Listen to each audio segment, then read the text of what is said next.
Hello, hello, hello. Ladies and gentlemen, boys and girls, and everyone in between, thank you for being here for another live stream. See my boy Michael's here. Sup? All right. As you all may know from the title, we're flying Southwest 737 from St. Louis down to beautiful Miami. Actually, let me take a look at what the weather is in Miami. It might not be so beautiful at the moment. Oh, it is not. Oh, wait, no, hold on. No, it's northern Florida that's currently having some storms. Ooh, Georgia's getting hit pretty hard. Anyway, well, we're going to end up having to fly either through or over that, so it'll be a bit of a bumpy ride heading down towards Florida. But currently, skies in St. Louis, Missouri are nice and clear. Without further ado, go ahead and fix my freaking audio. There we go. Yeah, I'll leave the music on for a little bit more time. All right. We're sitting here in a turnaround state at gate 16, 18. Okay, that numbering is off. The ground says 16, but the building says 18. Oh, no. I get it now. 16's over there, 18's next to me. Anyhow. But like I said, we're in a turnaround state at the moment. Chilling here with the APU running, got AC going. Let's go ahead and get this baby started up. Nope, that's not what I wanted. FS actions, ground services, and let us first get our fuel on board. 21,747 pounds of fuel. Let's just do a flat 22K. Start the fueling. Going to payload. Zero fuel weight 120.4. Not 122, 120.4. Throw that in there. And we can go ahead and open up GSX and request boarding. They will start getting the people on board. Put the summary pause in it. We are at KSTL at gate 16. Not in database, that's fine. We can skip it. Do you want to board crew? Out. Crew should already be on board. Passengers boarding starting. Go to Miami. Oh. Let me get connected to vPilot because I'm going to be using vatsim for this flight. Doesn't seem to be anybody really online between here and Miami, but if that changes, we'll be able to talk to them. Go ahead and connect. My call sign again. Whiskey November 1688. Type code 738. And we don't need a cell cal code. Alright, cool. And since there aren't any controllers online, we're gonna go over to Unicom 22.8. Things don't freeze up on me again.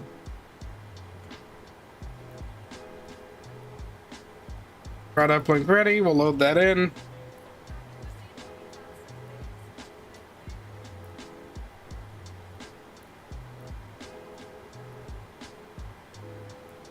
How's everybody doing? Oh, for the two people that are chilling in here. Alright, cool. Flight number Whiskey November 1688. And we're taking off runway 29er. And we'll go to departure and arrivals. Choose our departure here. We're taking runway 29, no transition. However, we are doing the Drews 5 departure with a departure transition of B&A. Go ahead to arrivals. With the current weather in Miami, we're currently scheduled to land on 08 right, so I'll go ahead and choose that for now with a transition on the final. And I'm taking the Coastal 2 approach, or arrival, sorry, with a, however the hell you say that, Jabil transition. Anyhow, go back to route. We'll activate and execute that. Check through there. All right, this got a missed approach. All right, so for our performance, cruising altitude for this flight is going to be 370, 37,000 feet. Winds aloft 266 for 41. ISO deviations +3, so we'll do -53 there. Transition altitude is going to be 18,000 since we're in the US. Cost index is 71. And what are our reserves? 6.4. Then our zero fuel weight can auto populate there. All right, now that we've got our performance information in, let's go ahead and to our N1 limit. For that, we'll use this performance calculator I normally use. Telling me a D rate of 22K with flaps 5. However, runway length is like 9,000 feet. I think I'm gonna go with a 24K D rate. I think that'll be fine. Takeoff flaps, like I said, flaps 5. Runway wind, looks like the winds are 300 for 8 knots. Back, get our CG trim. Trims are going to be 4.87 units. And V1 is going to be 135. Rotate it also 135 with a V2 of 144. So let's go ahead and dial our V2 here. Yeah, V2 plus 10, anyhow. Go ahead and get our flight directors on. Arm the auto throttle. All right, let's go up to the overhead real quick and get our pressurization panel tuned in. 37,000 feet. What's our landing altitude in Miami? 8 feet. So we'll tune this down to 0.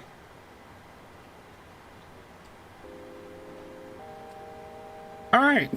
That looks good. Packs are going. We've got our air conditioning, window heats on. I don't need our, well, I'll leave the probe heat on for now. That's fine. Hydraulics are good. Seatbelts, we'll turn that on after we're finished boarding. And everything else looks good. All right, let's go ahead and set our transponder real quick. 2000, we'll switch that over to TA only. This will go traffic, data, and flight path vector. Let's go ahead and step through the flight plan real quick.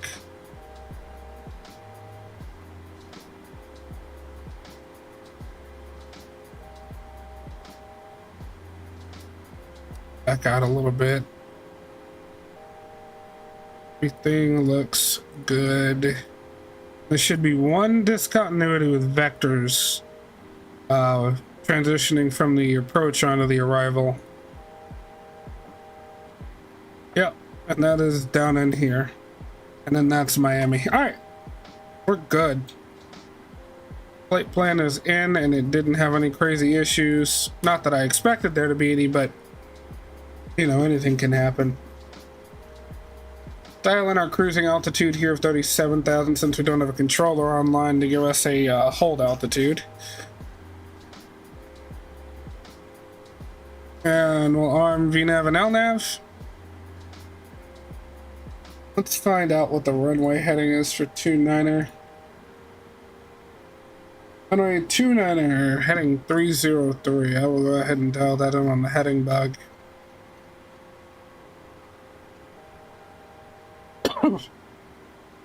That way that's aligned for when we go to take off. Now this aircraft is Cat 3 capable, so if we got down to Miami and the weather was bad, we can land in pretty much any situation. Alright, MCP is set. Everything looks good there. Open the systems page there for once we push back. I do believe all we're really waiting for now is the passengers to finish loading.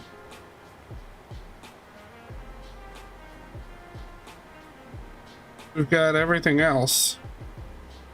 Let's go ahead and do our trim. 4.87 units here before I forget that. That's about right.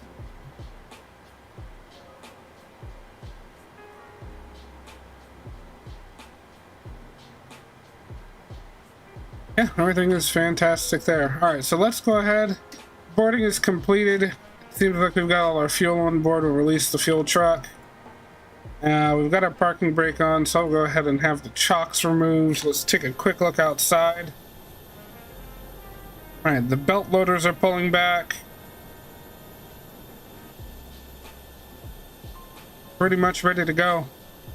And for some reason, my game is stuttering horribly whenever I rotate the camera. Not sure why, but forget about it. We'll be in the air soon.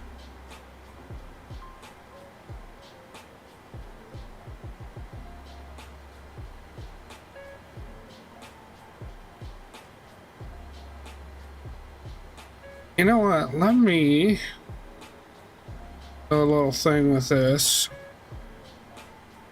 Got a little bit more range in the audio. Hey Dave, how you doing, bud? Cat 3 is fun. Yeah, well, I'm not sure what the weather's going to be like in Miami. It's clear right now, but those storms that are in Georgia could dip down into Florida at any point, so you never know. Florida weather is as crazy as the people that live there. All right, we'll go ahead and get the fuel pumps on, and we will kill the packs. And we will ask GSX for pushback.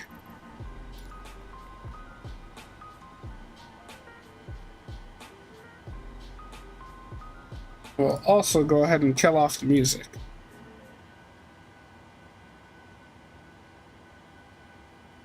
Actually, it's funny, that's right where the song ended. Hello, Captain.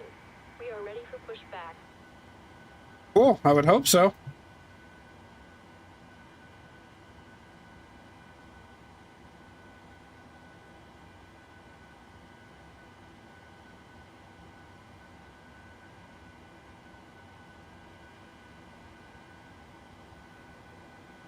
Departure checks completed. Bypass pin inserted.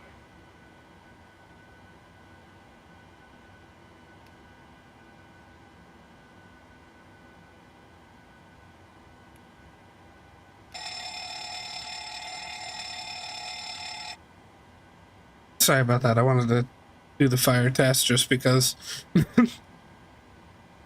Isn't there another? Oh yeah, an overheat test on the everything's good there. Locking gear. Again, I wouldn't expect it to not be, but you know, anything can happen. As Dave likes to say, plane's haunted.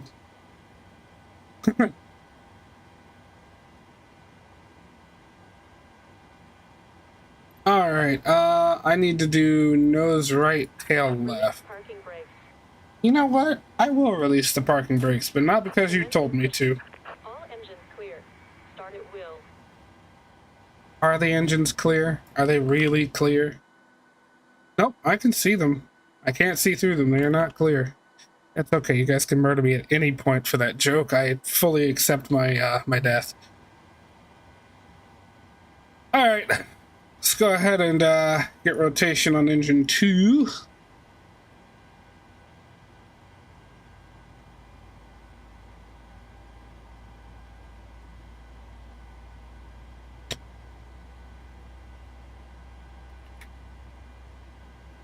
Go ahead and put the fuel cutoff to idle.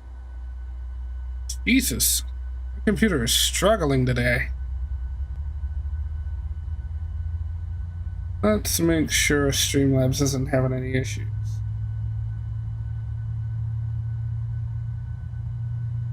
Well, you were about to make the joke too, huh? Okay, I'm glad I'm not the only one. At the very least, I won't die alone for that one. Master caution. Alright, start valve is shut. We'll go ahead and get rotation on engine 1. Rotating the engine. Could you imagine if we just like kind of looked out and the engine was just spinning like a fucking top? Just on the bottom of the wing, just rotating. Set parking brake. Alright, and fuel cutoff for engine 1 to idle. Cockpit to ground. We have a good engine start. You can just Yeah, I'd imagine we do. I'd imagine we do.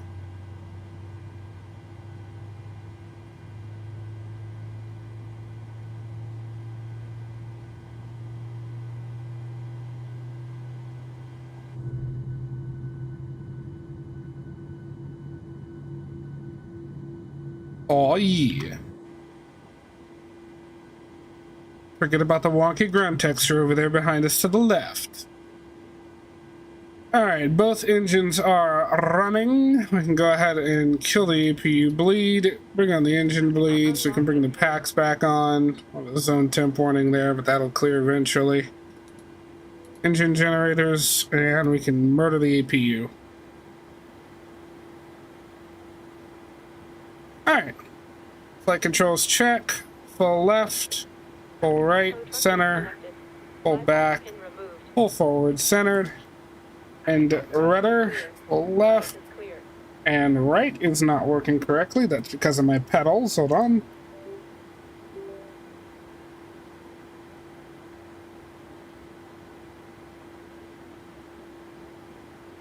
That actually didn't bring up the controls thing.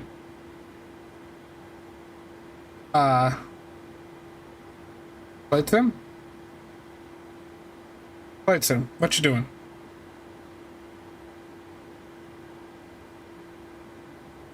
Why pedals no worky?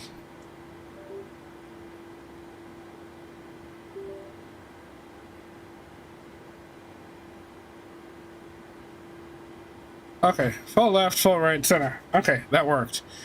That was weird.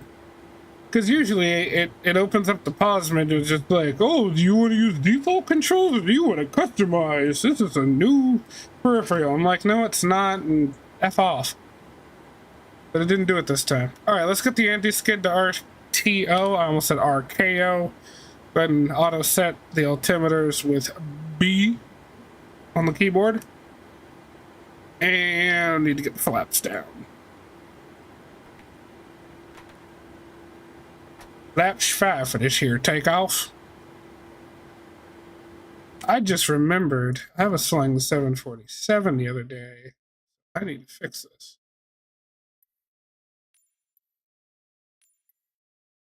There we go.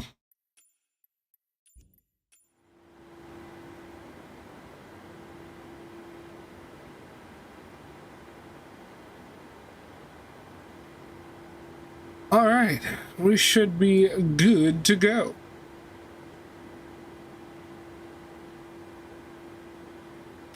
I'm gonna turn off some taxi lights. Those don't need to be set to continuous ignition.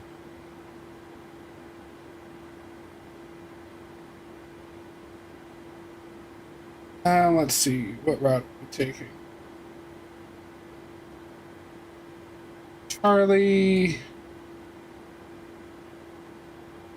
Charlie to Tango.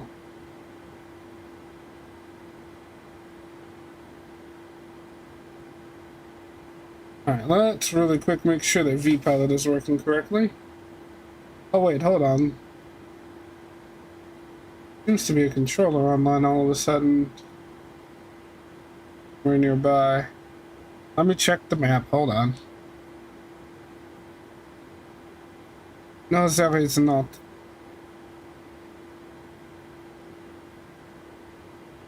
Lenoir.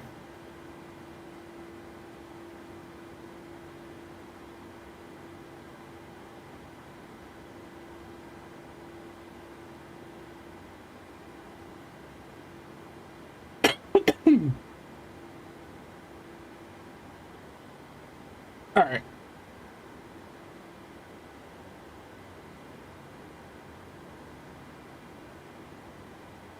St. Louis traffic, Southwest 1688, taxing to runway 29 for takeoff via Charlie Tango. Alright, parking brakes off. St. Louis traffic, Southwest 5005, entering a 15 mile or 10 mile final for runway 30 right, St. Louis.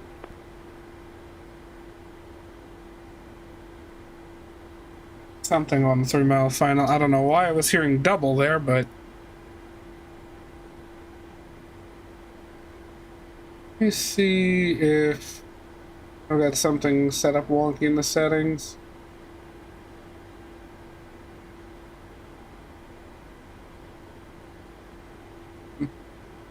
No, going through the correct.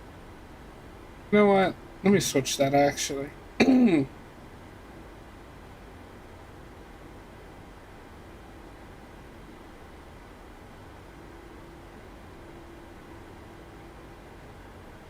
Alright, make our right turn here.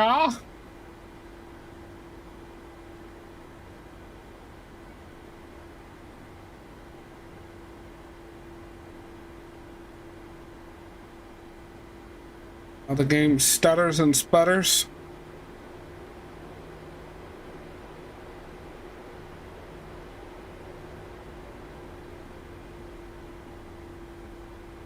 And the left here on Charlie.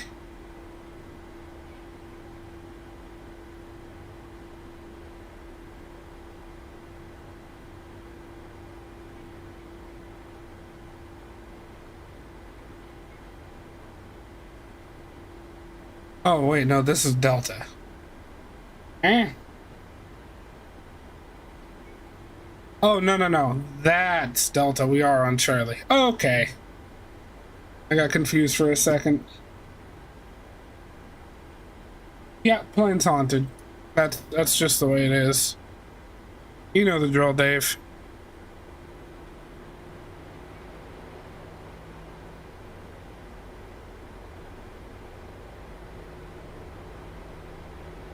If we're flying, you know at least one of us is on this plane with a shotgun with rock salt in it.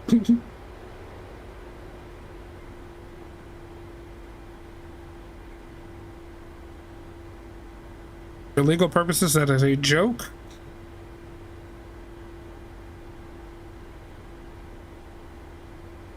Should I be on Delta? Hold on. No, Charlie goes all the way through. I don't see a point in hopping over to Delta.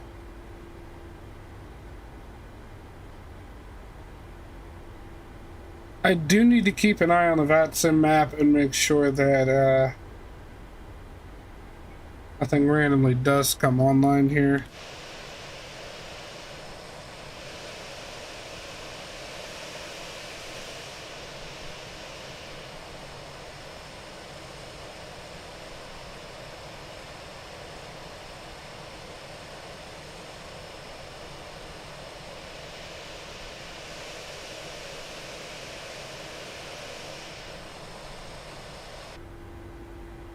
What is this pansy-ass taxi speed I'm doing? Come on, I'm South West Airlines. Let's kick it into high gear.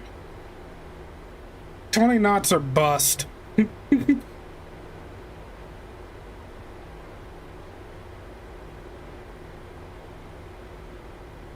Louis traffic, Southwest 5005 is on a short final runway 30 right, St. Louis.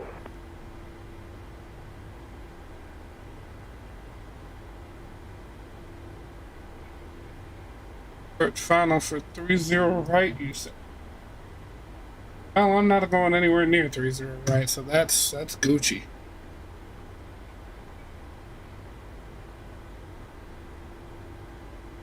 Alright, and then after we cross runway 6, we'll make the first left. I don't know why I sounded so southern there. After we cross runway 6, we'll make the first left.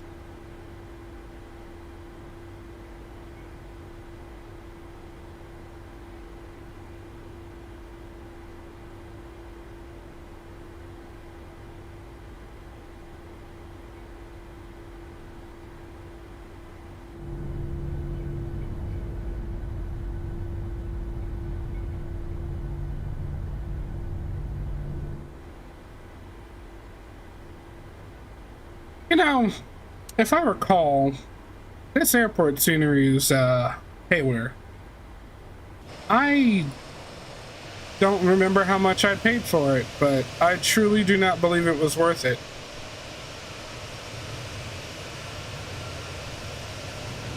Oh, there's our other Southwest fellow over there.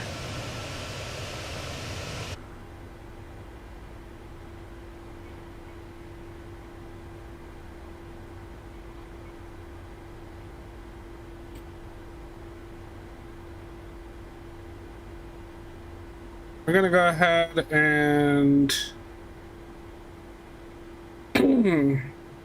wait a quick second.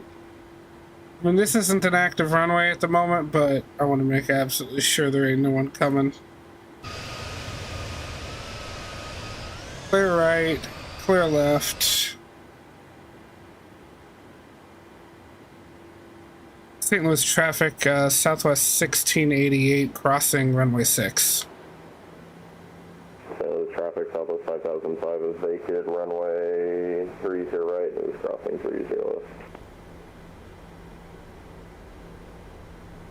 Company telling us he was clear of the runway.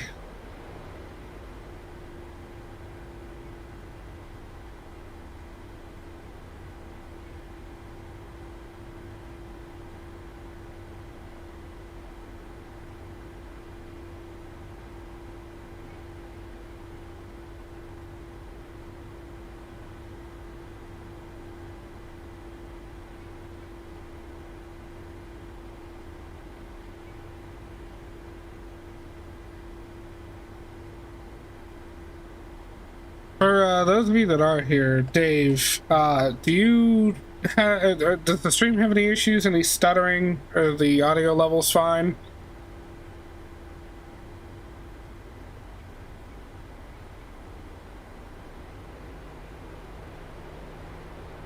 Wind's coming right down the runway, around 5 knots or so.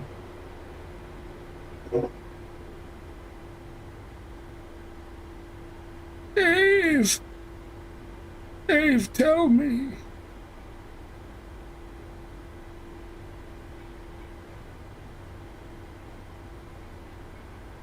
Stream looks to be hunky-dory on my end, eh?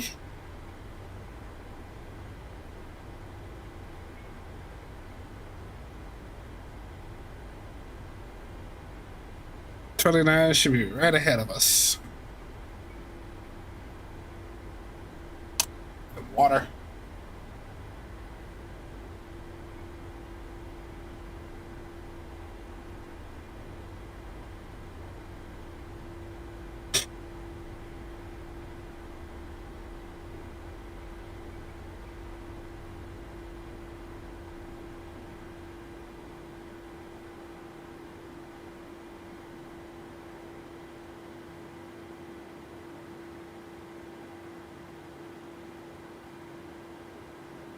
All right, and we're here at runway 29. Go ahead and get on our lights.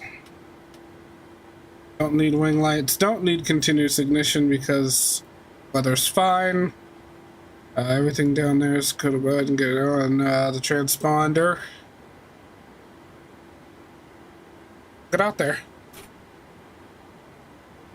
First, check, make sure nobody's on final. The runway is clear, we're good there.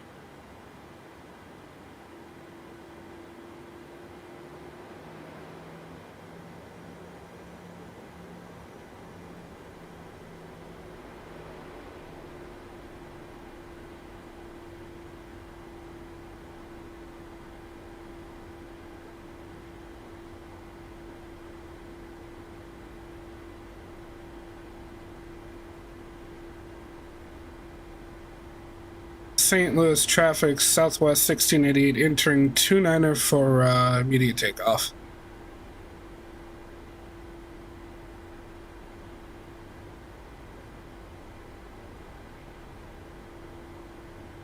All right. Go ahead and go to 40. Engines are stable. We'll hit the clock and toga.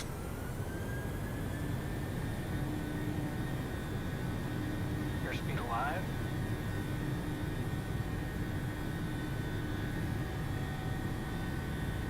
Knots. Cross-checked.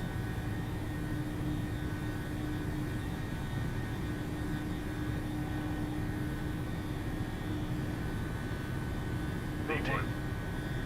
Rotate. Positive rate of climb. Gear up.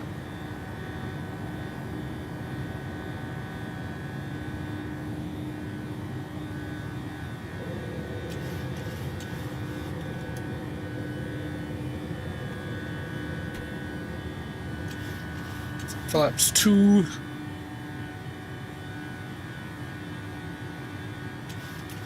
Alright, and we will go ahead and throw on the autopilot. Alright, we can turn off the auto brakes, and I will leave that for 10,000.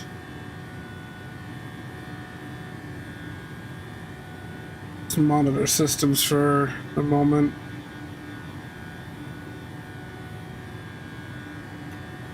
And flaps 1.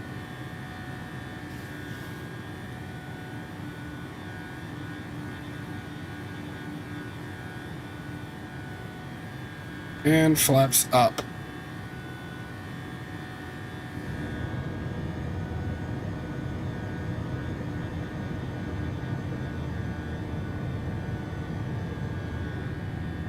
Say goodbye to Missouri, everyone.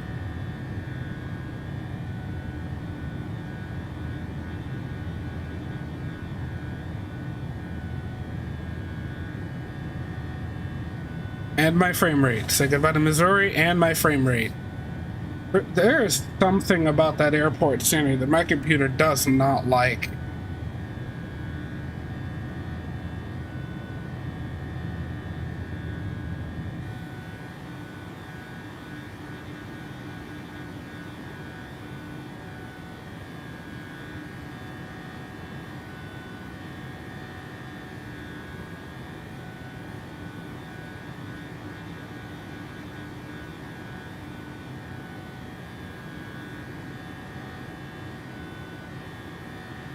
Alright, so it seems like switching VPilot over to my other audio thing that you guys saw me turn on earlier seems to have gotten rid of the echo that I was having, so I think we'll leave it like that.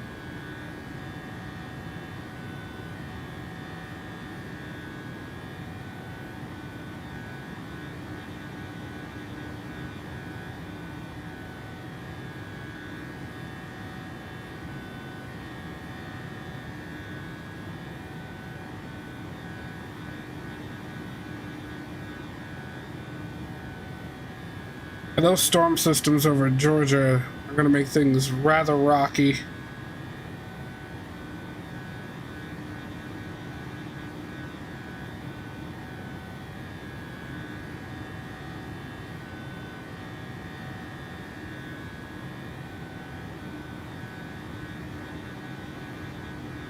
Apparently got a 747 about to fly overhead at 35,800 off to our left.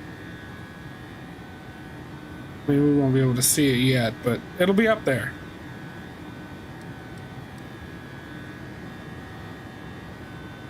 Okay, we've crossed 10,000. So let's go ahead and get all these lights off. Well, those lights anyway. Go ahead and set the landing gear limiter off.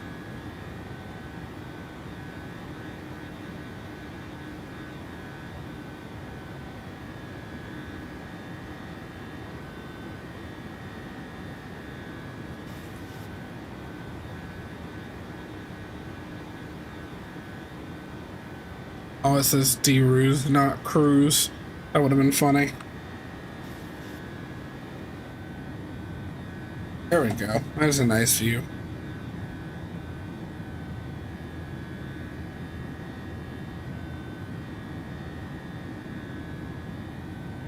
All right.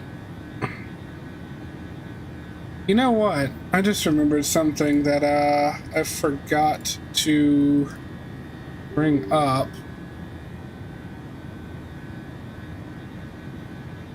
My telemetry overlay.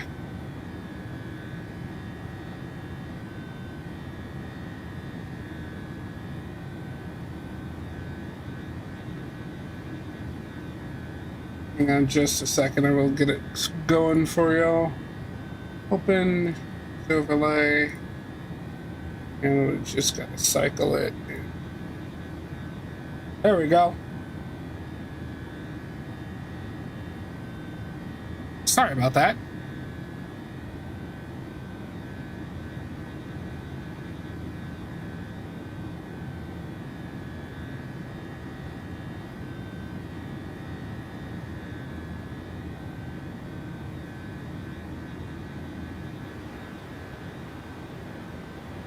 Climbing through 15,000 now.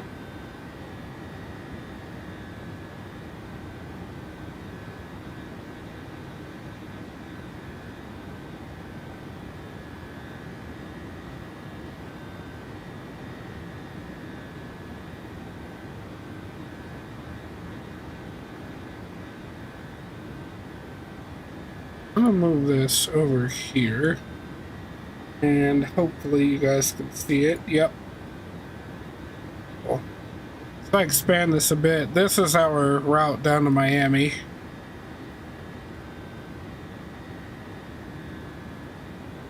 And if I bring it up over here, you guys should be able to see the that massive thunder cell that's just kind of hovering over the south.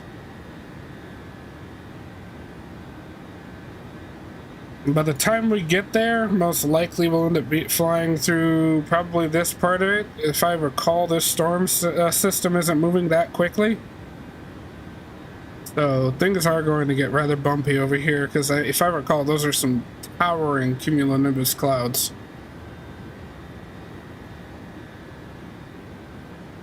But it should make for an exciting time. If anything, I could probably cruise a little bit higher than what we're at now. Matter of fact, let me go ahead and check that.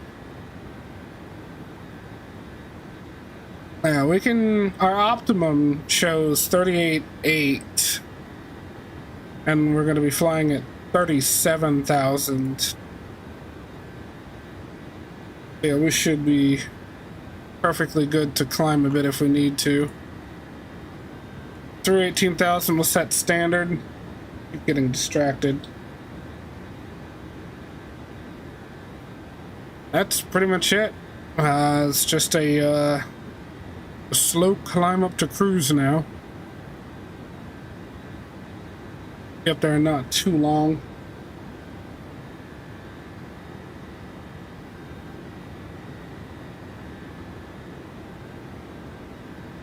Got about 2 hours left in the air before we get to Miami.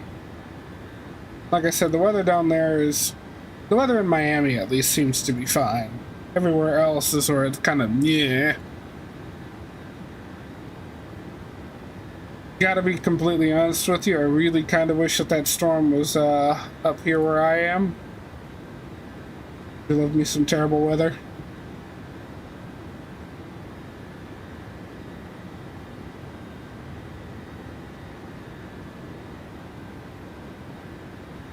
But, as they say, one cannot have what one always wants. One cannot always have what one wants. Whatever. You know what I meant.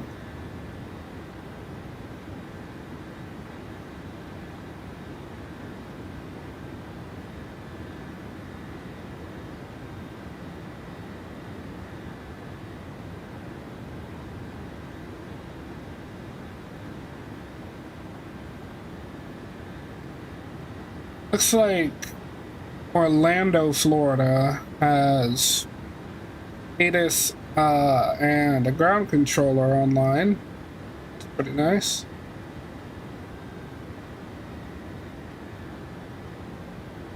Nothing in Miami and no like center or anything, so I wanted up having to speak to him at all, but if someone does come online, we will be the first to know. And if I don't notice, they'll send me a PDC, so. I will go ahead and get the music started again and turn down the deafening roar that is our aircraft. That is not what I wanted to hit. Not all sound devices. I wanted volume mixer. Turn that down to like 25. Is that good?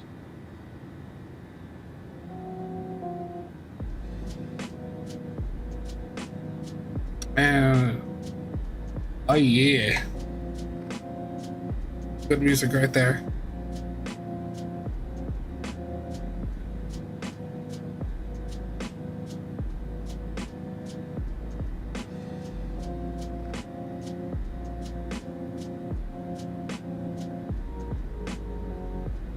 What's everyone up to today?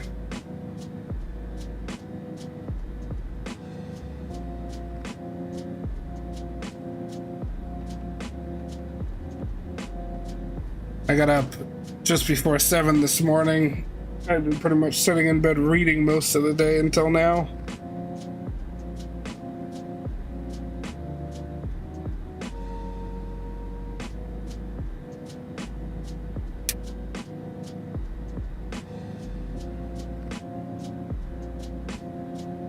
That reminds me, if I recall, we're at 86 subscribers now?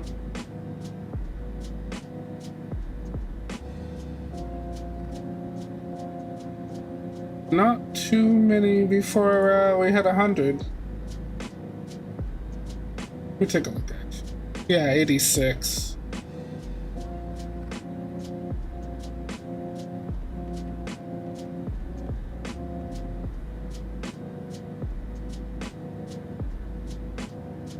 Oh, that's interesting. Looks like Captain Canada's streaming at the moment as well. And also flying Southwest.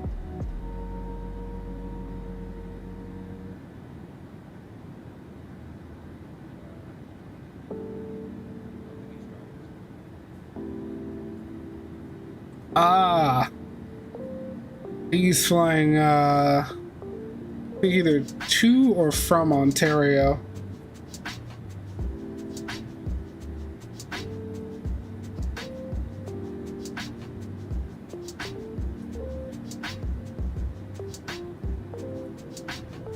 Now, let's see if we can get some more interesting camera views here.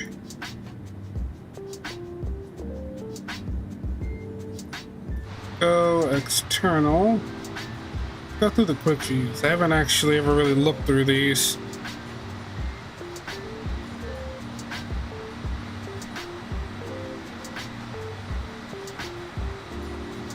I kind of like 5.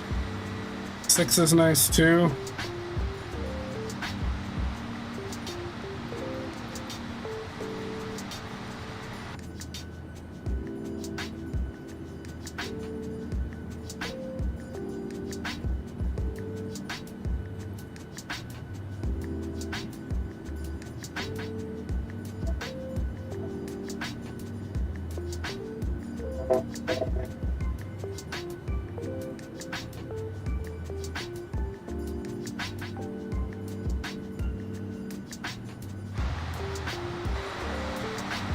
Ooh, I like that one.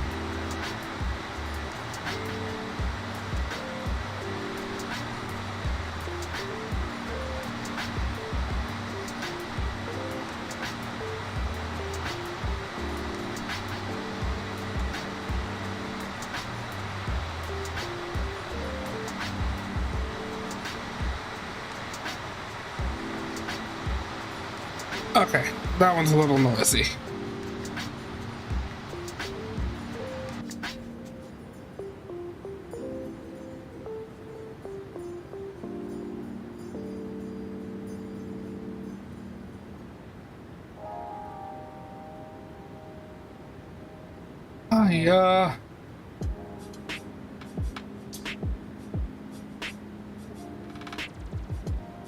Once again, if there's anyone here that isn't subscribed to my channel, go ahead and hit that sub button, because once we hit 100, I am planning on doing a giveaway live stream.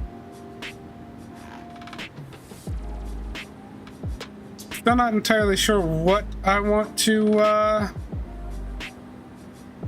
what exactly I want to give away. When the time comes, I'll announce that, but for now, I am thinking that it'll be either one of the PMDGs or the Phoenix or enough for a scenery. I'm not sure what exactly.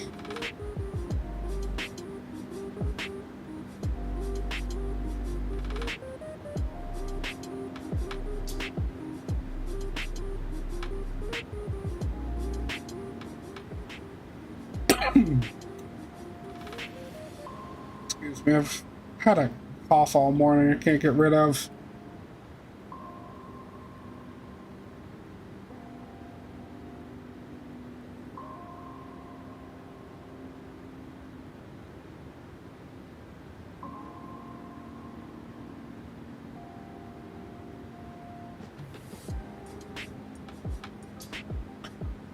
So apparently, Any Builds is going to be announcing something during Flight Sim Expo.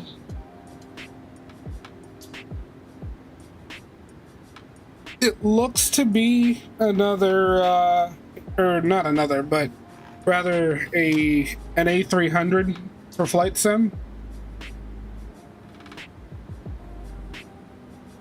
Because the screenshot that they included with the announcement looked like the intake fan on the A300's engine.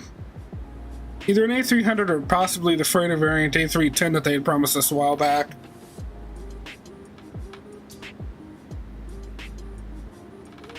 But who knows? I guess we shall see. That'll be interesting, though. You know, I need to fly the A310 more often. I do rather love that plane.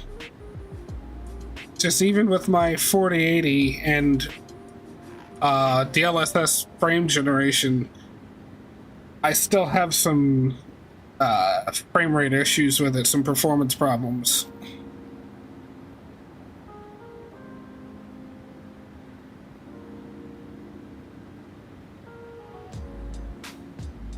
I can't even do anything to solve it. Seems like everybody seems to be having those issues. I mean, they definitely made it a lot better than it was at the beginning. In the beginning, I'm sure everybody knows at this point, the frame rate in the A310 was absolutely atrocious.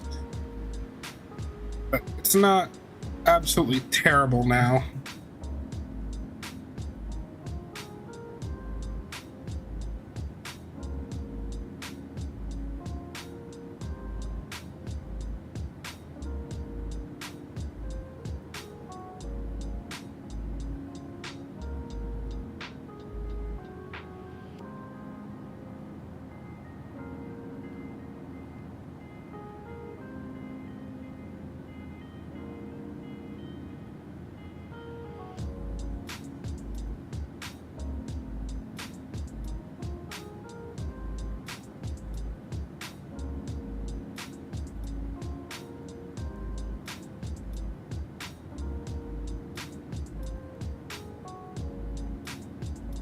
Oh boy.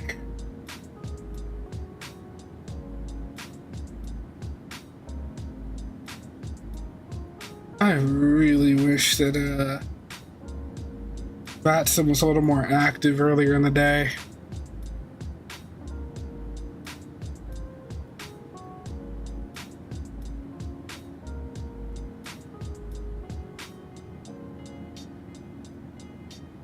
Hey, Thursday? Yeah, I think today is Thursday.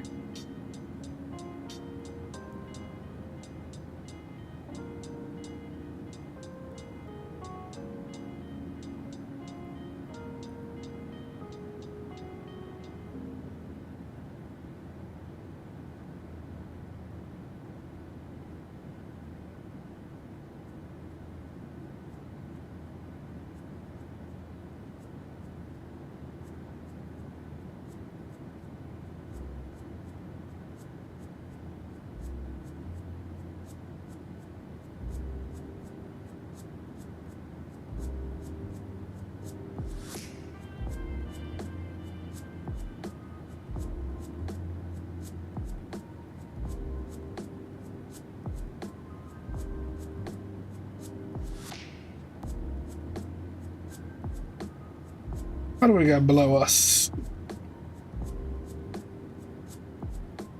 Looks like we're gonna cross into Kentucky. We do seem to have a small weather system ahead of us.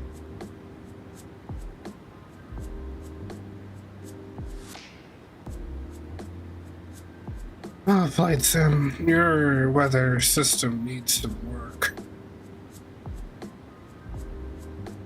Because all of the weather maps I'm looking at show a small but severe weather system directly ahead of us. And I would imagine that once it catches up, something like this would probably look a little more menacing IRL than, well, that.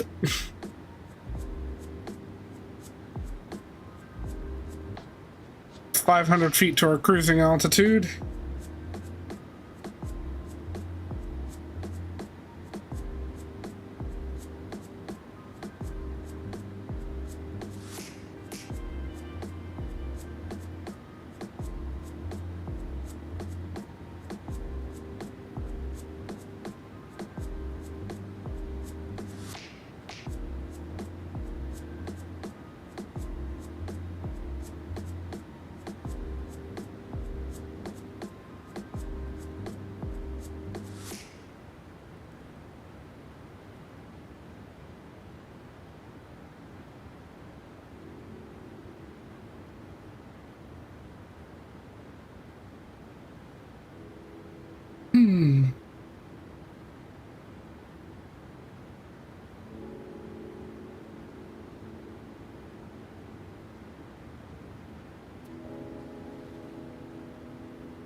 I wonder when, excuse me, I wonder when, so like War Thunder put out their economic changes roadmap, right? And there's a bunch that are going to be coming, they say, in June. I'm just wondering when they're planning on implementing those. Because I'm personally rather excited for the economy changes that are coming. Because as long as they follow through with what they say they're going to do and don't really mess with it too much afterwards, War Thunder's actually going to get fun again. I mean, yeah, you'll still have bad games. Everybody has bad games, but like, it's actually going to be, you're going to be able to progress again, and I miss that.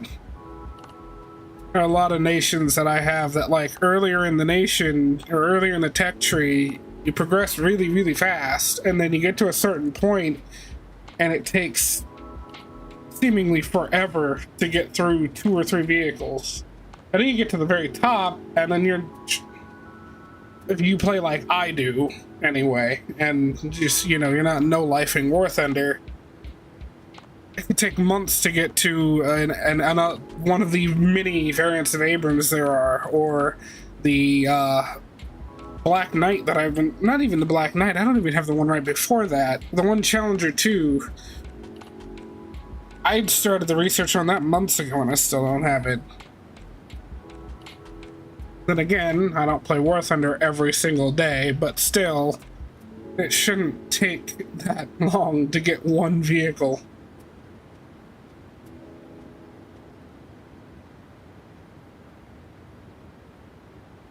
I have, however, recently started doing heli battles again. That's been fun. However, there was the one match last night that was just excruciating. And, one map with a giant, like, valley through the middle. Hate it. Absolutely hate it.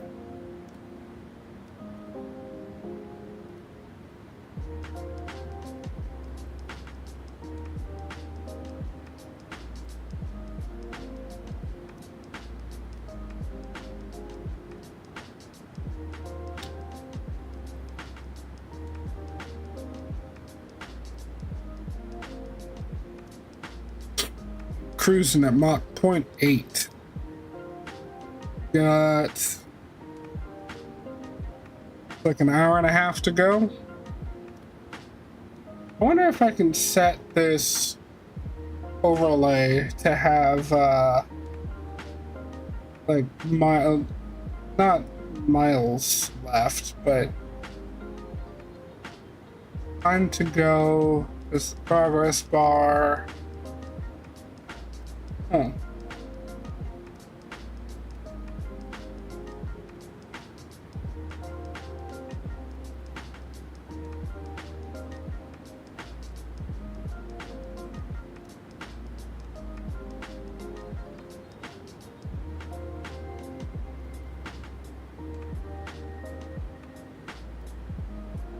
I don't know.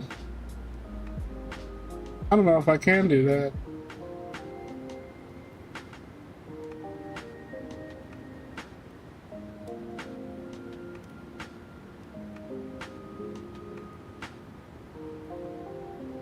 I'll have to figure that out another time. It's like I'd like for, because we've got the aircraft type. Oh, center fuel tanks are empty. We've got the aircraft type. We've got call sign. We have ETA. Our altitude, heading, and ground speed. Of course, departure, arrival in my channel name. But I'd really like to also add in like how many miles to go. You know what I mean?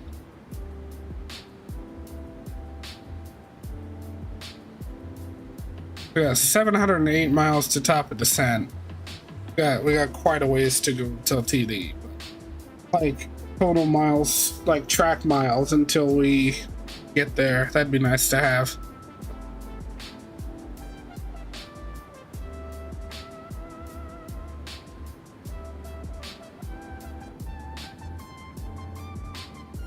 I really love this engine view. Stream directly to Kick using Trident. What is Kick? I think Sasha was telling me before it's another live streaming platform that was made because what is it? Twitch started doing weird stuff.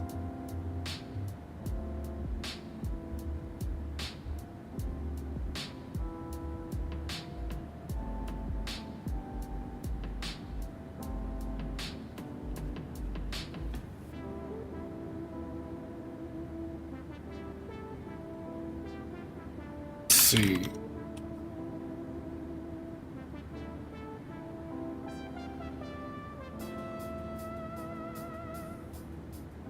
I see there are flight simmers over on Kick, but not like right now there are 4 people online over there that are streaming, and the highest number of viewers on any of them, the highest is 5. I mean, granted, I don't have much better over here. Got, what, 2 people watching right now?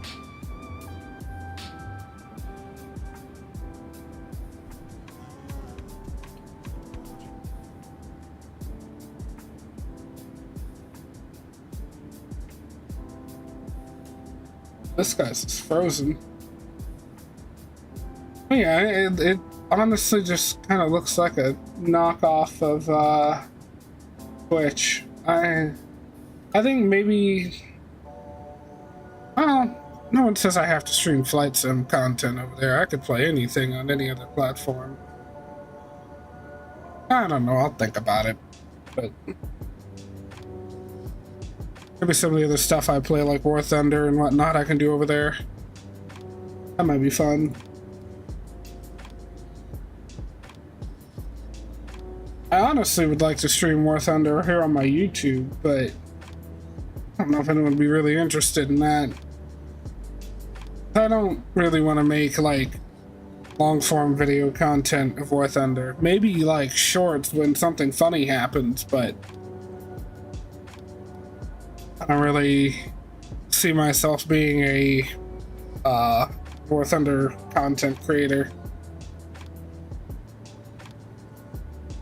I think after this stream, actually, I'm gonna pop onto DCS and see if I can record VR, because I've been talking about it in pretty much every stream I've done recently, but I'd really like to do some DCS content. And for my birthday the other day, someone very graciously gifted me the Sinai map. But, oh, big stretch. And a yawn, Jesus. But anyhow, yeah, I was very graciously gifted the Sinai map, and I've yet to actually check that out. But from what I've seen, the lighting is amazing. And I'm starting to see more tutorial videos coming out with the F-15, so that should be coming fairly soon, which would be really nice.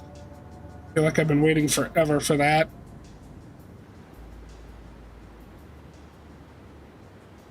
Let's take a look and see what the see what the weather's doing. Okay, now that I'm like closer to it, the weather doesn't look that bad. It's just, I don't know, I feel like these clouds should be a lot more towering, you know?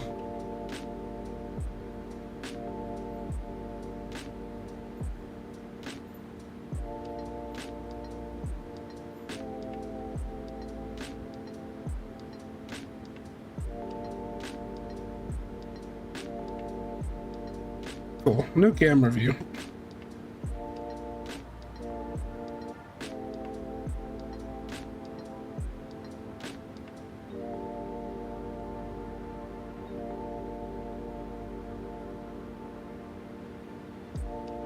And why did my game freeze?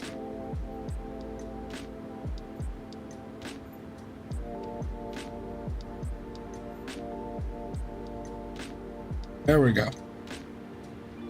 That was a little odd.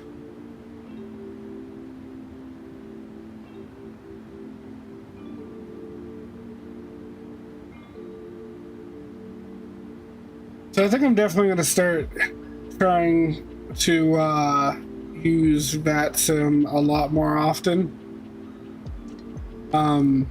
Rather, I should say at all. Because... Wait, hold on. Got... Looks like Orlando Center. Seems to be online.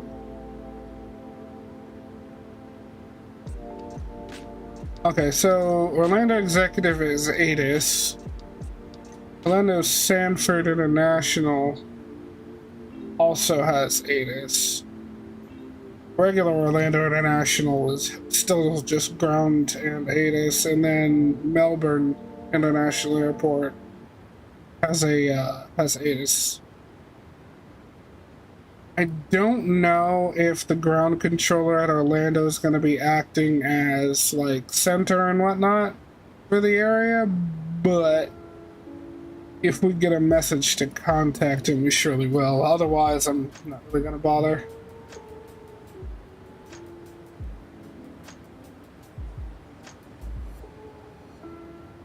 Hey Joey, 40 is so fast that the sim has to catch up, right?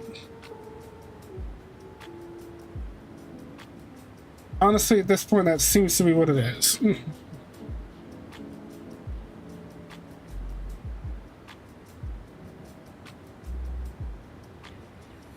I miss you, buddy. How's your trip going? You enjoying a vacation? But you're still working during your trip, right? You mostly work from home.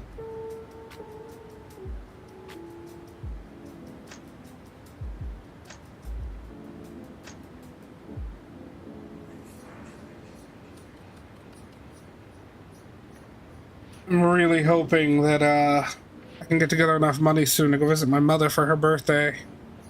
This mom's birthday is July 5th, which is gonna make flying there exponentially more expensive as time goes on. And let me see what ticket prices are like right now.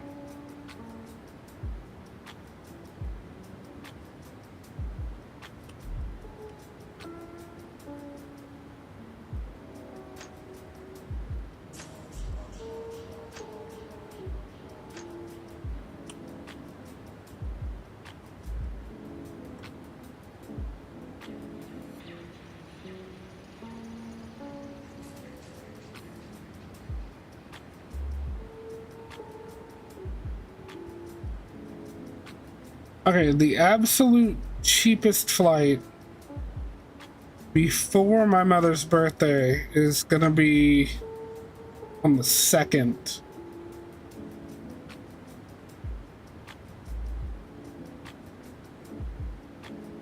God, and that's already almost $300 flying United. Eeh.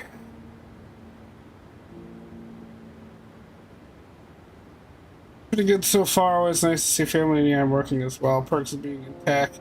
I don't know if I'd call that a perk. If I was gonna take a vacation, I wanted it to be a vacation, not a work vacation. You know what I mean? Or rather, a working vacation. You know what I mean, though.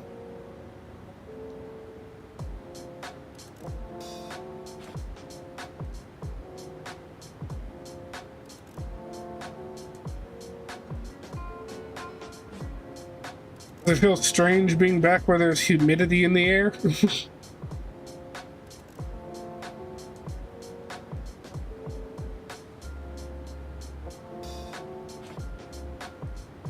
I know how much you love Phoenix, but that heat is no joke. I could not do it for an extended period of time.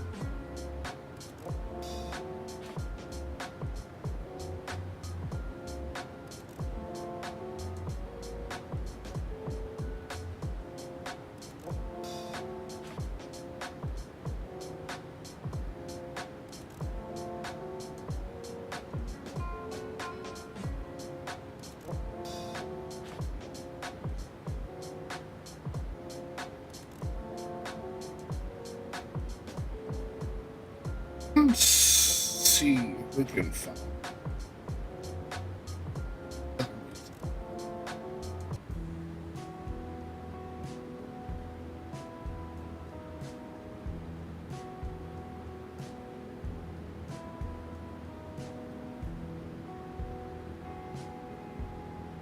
LMAO, I feel still have a pretty severe lack of accumulated BTO. I feel that. With respect to humidity, yeah, it feels stickier. Yeah, I bet.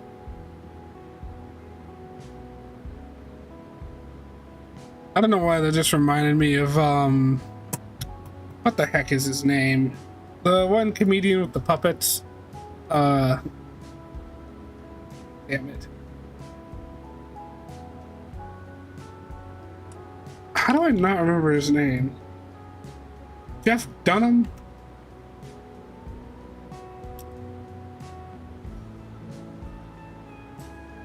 Yeah, Jeff Dunham with from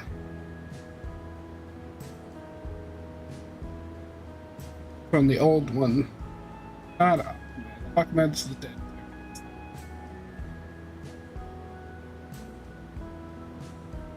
Walter talking about it's a dry heat. Yeah.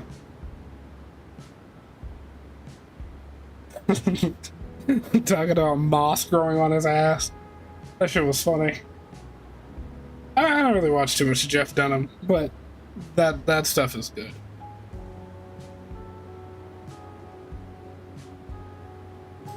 Like, I can't deny that he's funny, but I think my favorite comedian of all time is, well, no, I can't even say that. One of my top favorite comedians is Ron White. I think I'd put Ron White and Bert Kreischer next to each other, like right at the top there for me.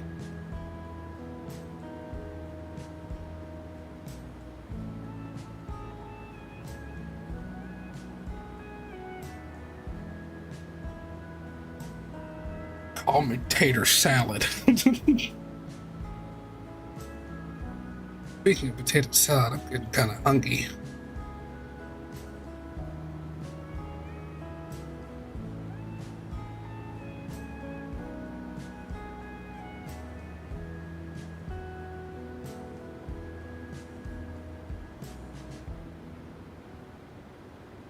Battery low. Well, my vape just died. Hold on. I need to go to the store later. I think I'm gonna make burgers for dinner.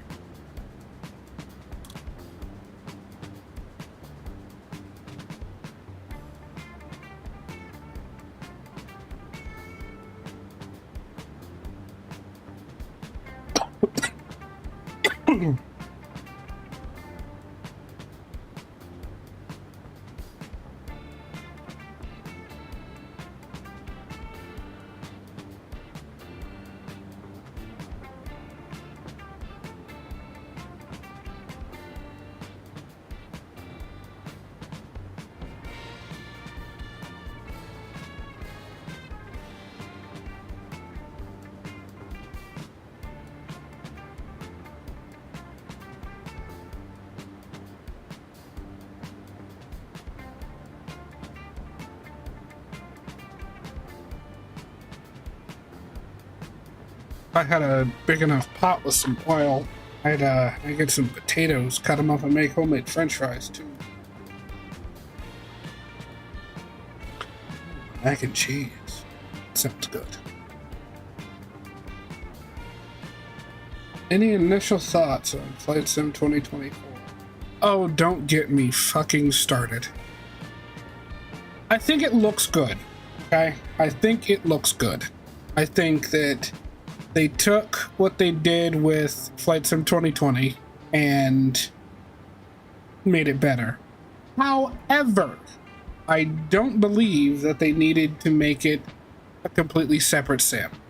I feel like it should have been something that was either included with, like, as a massive expansion later on for Premium Deluxe Flight Sim 2020, or maybe a paid add-on, like add-on package of sorts. But I mean, Atlas. You're gonna have to expand on that one, Dave. But anyhow, I don't think it should have been its own separate sim unless it's from its base coded differently. Like if they're just using, I don't know, a more advanced or more streamlined base code for it than Flight Sim 2020, because you know it has been a few years since this one had started. Oh yeah, the A400. Yeah, that does look pretty cool. I will give it that. The A400 does look pretty good. But unless it's just straight up from its absolute base coded differently, I don't believe it should have been a whole separate sim. I think what they should have done was made everything that they're putting into that either multiple or a add-on package for Flight Sim 2020, and just keep building upon this platform going forward until, you know, whatever tech they've put into this is just so beyond outdated that there's no point in updating anymore, like they did with FSX. But I don't think it should have been its own separate sim, because people that paid $100+ for this are kind of just like, WTF, mate. Like, now maybe unless, okay, if they release FS 2024, right? And Dave, you said, but yeah, it should have been an expansion. I can't wait to see how it breaks the marketplace airplanes when they're transferred over. Currently hoping those of us with the Deluxe Edition get a discount. Exactly. That's what I was actually just about to touch on. If those of us that have Premium Deluxe here in FS 2020 get a substantial discount on the new sim, I'll be fine with that. Otherwise, what the fuck? I don't know. I'm just not happy about that particular decision. But we'll wait and see. We'll wait and see. I don't think we've even watched the full trailer for it yet, honestly. Like, I think, Dave, you told me about it first. I didn't even know it was happening until you said something about it. But I was honestly kind of pissed when I saw that. Like, you've got to be effing kidding me. Let me take a look at it. FS 2024.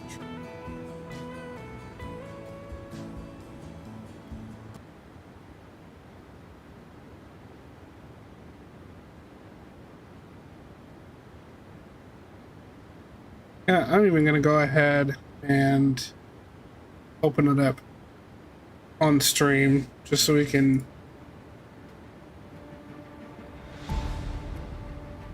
Next generation. Now, from what I can tell, it seems to me like there's going to be like some sort of jobs element of this, just from this sort of thing. Either that or maybe like some sort of a mission list.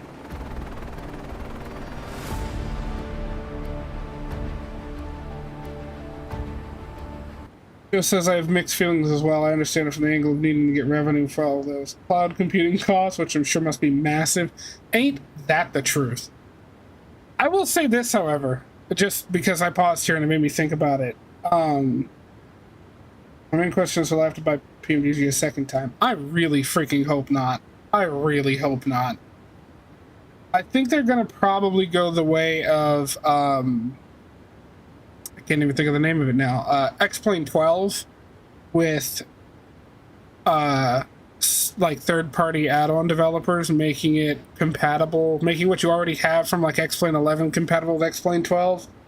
I think that's what they might end up doing. I hope so, because I'm not paying $70 for the 737-700 again. It's not happening. It's just not happening.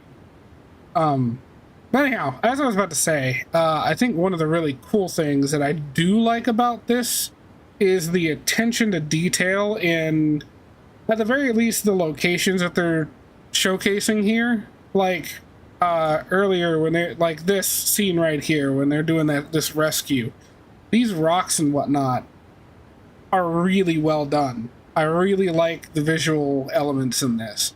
I like the amount of detail they seem to be putting into it. And like in the next scene, if you like looking at this oil rig, the amount of detail work that went into this, I mean, unless they, oh, that's what I'm looking for, unless they kind of outsourced to a third party and had them develop these, which I mean is totally fine if they did. I get it. It's when you're trying to do a project that's this big, I can imagine wanting to outsource some of the, you know, finer details. And this helicopter, really, really well done. I'll give them that. A lot of the modeling and whatnot is really well done, but it looks like they're using the same weather system from FS 2020, which, granted, is not terrible. Like I said earlier, I have some reservations about it. This airport is really well done. I like the model of this A330. All the aircraft look really good. That you see the 747-800 back there.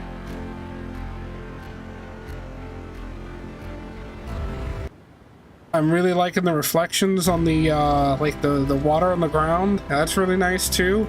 And if you look, looks like the reflections on the paint are actually different from just like the water on the ground. So there's some difference there. I like that attention to detail, but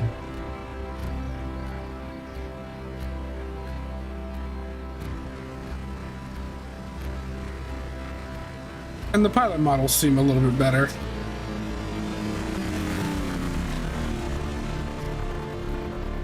Again, with the detailing in the rocks.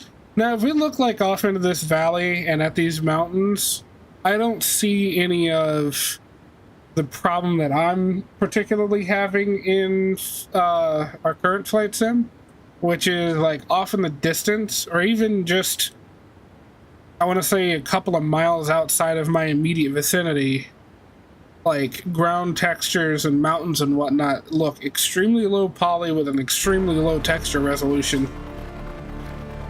Lots of stuff for fans of VFR looks like. Definitely true. Definitely true.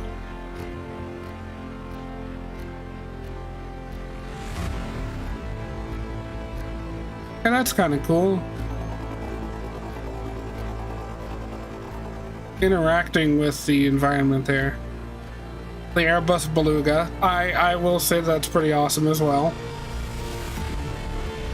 And it kind of looks to me like they're by default adding in some of the ground handling stuff that GSX currently handles.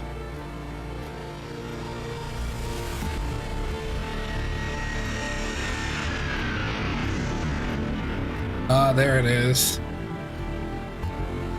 Oh, that thing is gorgeous. A400M. Is it haunted yet? No, thank God. Okay.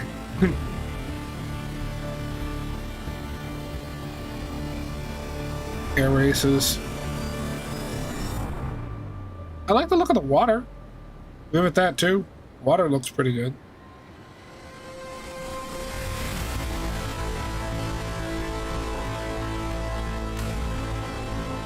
Tornadoes. A little bit of variation in the weather. I like that. The ability for there to be tornadoes.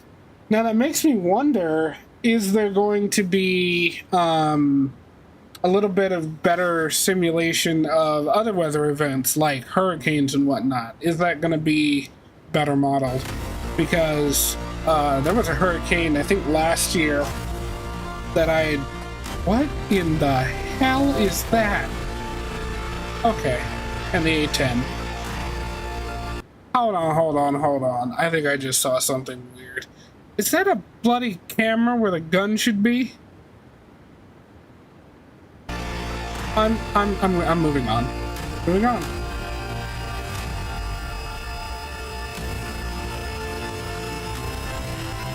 Hot air balloon trips.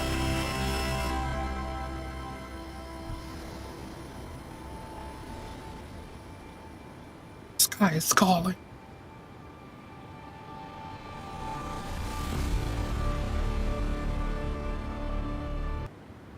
Coming 2024. You don't say. Well,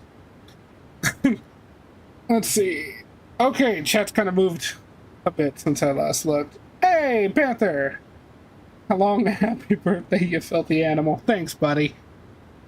Wonder how much of an overhaul the weather gets, honestly. Okay, I need to stop reading your thoughts. Curse, stay tuned with a light instead of a gun. We are not showing Poseidon the lighter than air. No. Okay, actually, hang on. He messaged me, I think yesterday or the day before, talking about the hot air balloon, and I felt a quiver in my soul when I realized that he saw it. I don't know what's going to be born from that, what kind of cursed shit's going to end up happening, but if Poseidon's involved, you know it's going to be pretty bad. Oh yeah, those are my thoughts on the new flight sim. I'm cautiously optimistic, but also kind of annoyed. Not gonna lie. Yeah. Oh God, he knows. That was my exact reaction. Again, I just feel like it's all stuff that they could have just applied to FS 2020 as an upgrade rather than a whole separate sim. And that's really all I've got to say about it. I'm not doing a balloon flight across the Pacific. Yeah, me neither. Unless I can make that bitch do some FSX shit and go Mach 10, it ain't happening.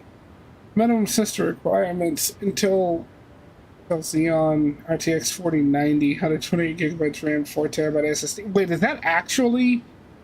No, there's no way.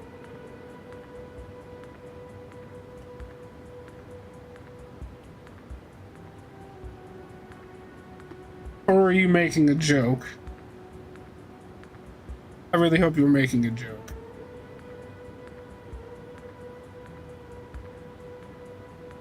Somehow return half the bugs from 2020's release, I fear. Oh, definitely.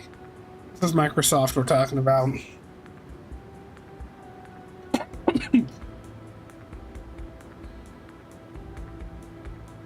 Oh, not actually. Okay. I was gonna say. I was like, wait, if that's the minimum system requirement, what's the max?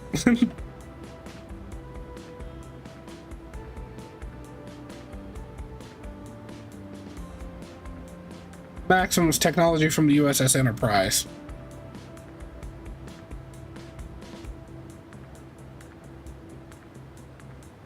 I really feel like those clouds should be taller. Like,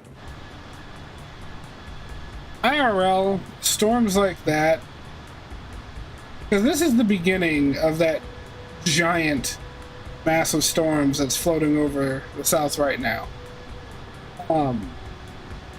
And I guarantee you that IRL, these clouds probably tower into the above like 40,000 feet, I would imagine.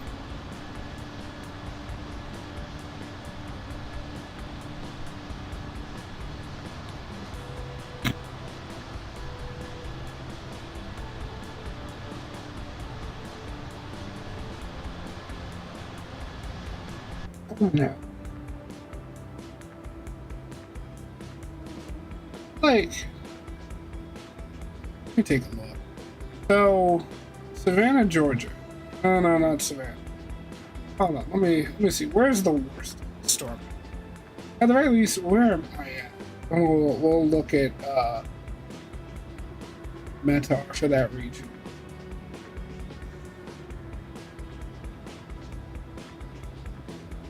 There is, okay, Atlanta's far north.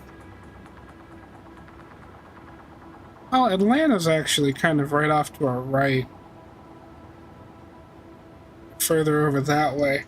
Let's take a look what Atlanta's METAR is right now. Alright. So in Atlanta, ceiling's at 20,000 feet. Yeah, that's already... That already tells me this is wrong as hell. Because Atlanta's out about here. If the ceiling is at 20,000, these clouds should be a heck of a lot higher up. At least start a lot higher up. Scattered clouds at 2,800 feet. Okay, maybe not. Alright, well, let's just read through. Scattered at 2,800. Scattered at 11,000. Broken at 20,000. Broken at 25,000. No significant weather observed at this time. I am currently at 37,000. I do not believe that the tops of these clouds are anywhere near 25,000 feet. I just don't. 15? Maybe. Not 25. What was that?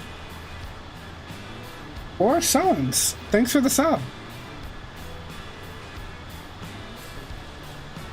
Welcome to the family. I really appreciate it.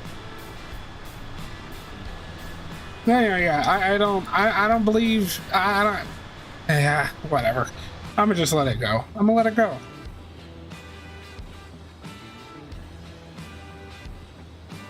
I get, like, they've been doing a lot of tweaking to the weather system. A lot of fixing, I should say, to the weather system. Making it a little bit more accurate. Making it a lot more up to date. Not having hard transitions in the weather areas and when the weather updates. I understand fixing the base, like, functionality of the weather before making it as accurate as it can be, but I'd kind of really like some of that, because, like, we used to have towering thunderstorms and all kinds of crazy stuff that were showing up in the sim in the weather, which was, granted, it was buggy. There were some bugs to it, but I enjoyed it. I haven't seen lightning in this game in God knows how long, because they reduced, quote unquote, reduced the intensity of lightning at some point, because it, in snowy conditions or light rain, there was just constant lightning strikes, and they reduced it. And I get that, because that's highly unrealistic and it wasn't what was actually going on. However, I now have no lightning whatsoever when there are actual thunderstorms, and it's kind of disappointing. Like, one of my favorite things about this sim when it was first announced, and even when I first started flying it and whatnot, was the weather system. How we didn't have to sacrifice all of our performance to get even half decent looking weather. I loved that. That is one of my favorite things about this sim, and they've broken it.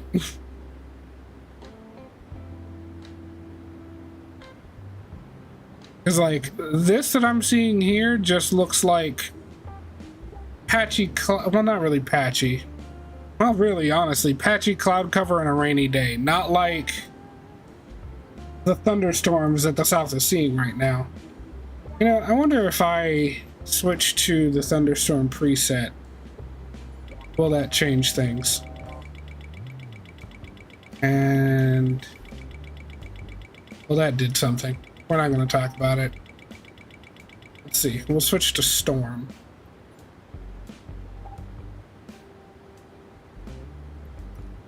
Yeah, this is more what I'd imagine seeing.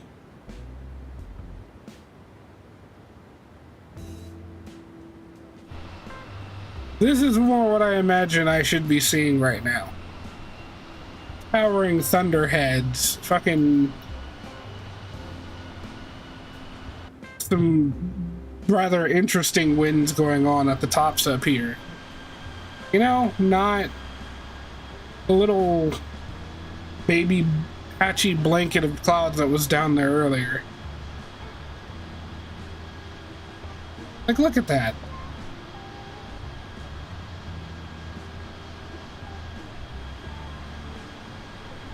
I don't know what happened to this Sims weather injection, but I'd really like for them to figure it out. Now, granted, I will give them massive props for the AAU2 beta that they're currently working on. I'm absolutely in love with how the 747 and the 787 are functioning right now. And I'm glad they're focusing on that for once, because those of us like myself that have Premium Deluxe were highly disappointed when we got in our airliners that we paid, you know, an extra God knows how much for, and they were unflyable.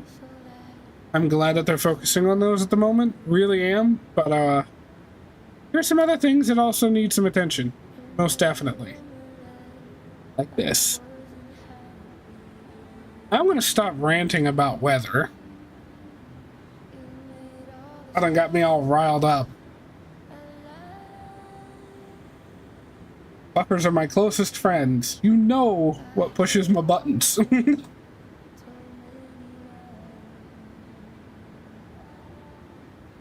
Although I think the weather thing was kind of a me initiative. Yeah, whatever. You know what I mean.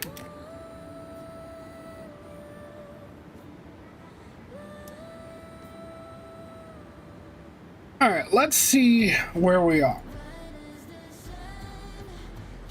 Still over Georgia. It looks like we're going to end up flying out over the ocean and then coming down the eastern coast of Florida. Heading straight for Savannah. Oh yeah, our next waypoint is Savannah, Georgia. Alright. Cool. Cool. And Toolkit Pro, can you not start lagging out after a while? That'd be super duper uber awesome.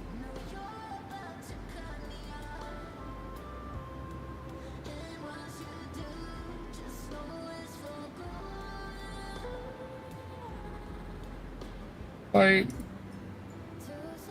Connect to the shim.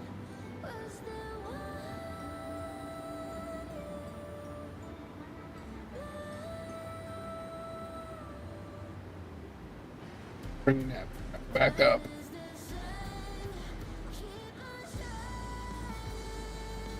$396 nautical miles to top of descent.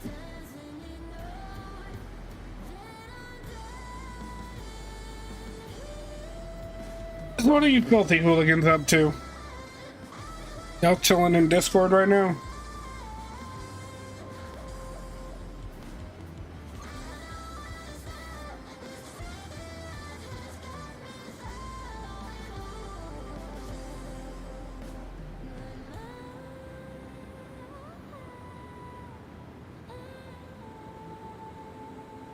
No, none of you are in Monkey Intelligence Bureau.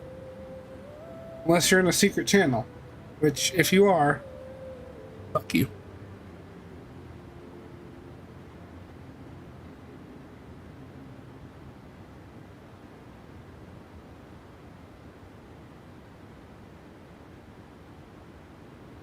We're playing Deep Rock Galactic, or...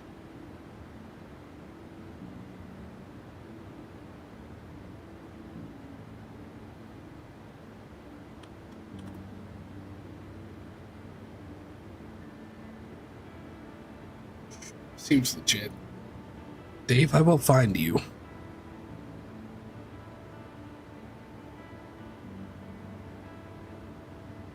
Oh, it looks like Miami does have some interesting weather going on right now. Well, nothing really happening. Got few clouds at 3,000 feet, scattered clouds at 25,000.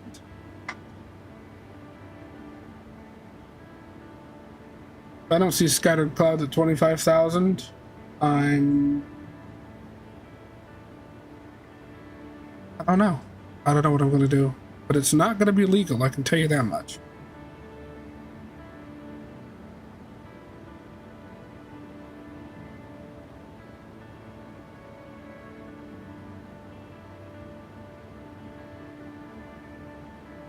That's it. I know what I'm going to do. I will kick an old person off the roof.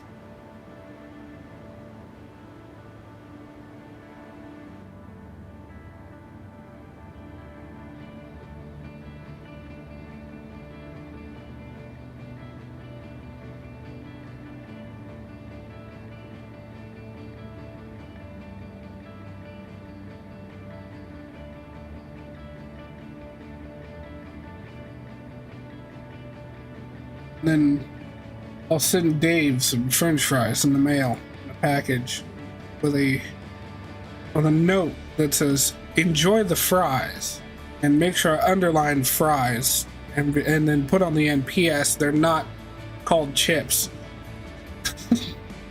Very passive aggressive.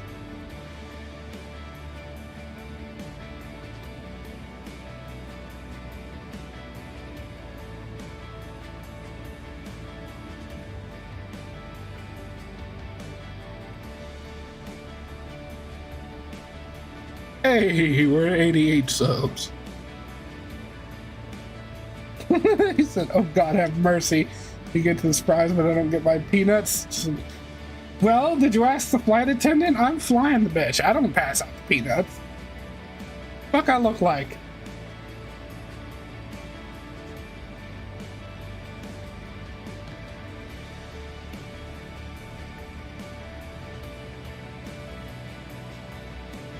I was gonna ask if you all have paid your not crashing into the ground on landing fee, but this isn't Spirit Airlines, so we'll try to touch down smoothly.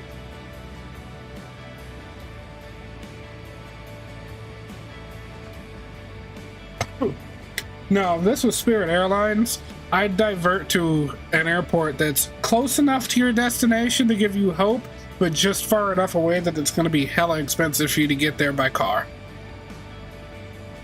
Or I divert somewhere completely random and just leave you there for a week, like Spirit did to me the one time. Fucking hate that airline. I don't know how they can continue to operate. I saw something about not too long ago about Spirit Airlines relying on AI for something or another.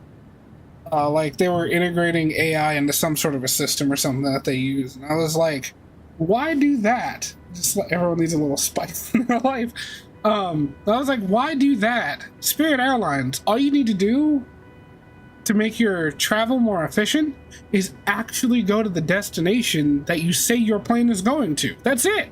That's it. It's not even public transportation. It's okay, look, here's a story. Spirit Airlines, at one point, I was flying somewhere. I don't even remember where I was going anymore. I'm still mad about it. I'm so mad about it that I don't even remember where I was going anymore. I think I was flying back to Texas, but I'm on my way back. I've got a layover in Chicago, and oh, that's right. I was going from Pennsylvania back to Texas. Because of quote-unquote weather in Chicago, which, by the way, there was none, the plane leaving Pennsylvania left, I think it was an hour and a half late, which, once I got to Chicago, made me... We landed about 15 minutes after my flight to Texas took off. And when I got there, I go to the desk and I'm like, hey, that plane is already gone. It's not my fault, it's y'all's. What do I do? And they told me pretty much to shove it up my ass. And I was just stuck in Chicago for a week. I hate Spirit Airlines. I hate them so much. I don't think I've ever once flown with Spirit, and they've not disappointed me. Except for the one time when I first moved to Indiana, I was scheduled to have a layover in Las Vegas. I get to Vegas, and my flight from Vegas to O'Hare got canceled because it was supposed to be like 3 hours later. That got canceled, and Spirit actually, for once in their lives, did me a solid and put me on a United flight, which was way fucking better.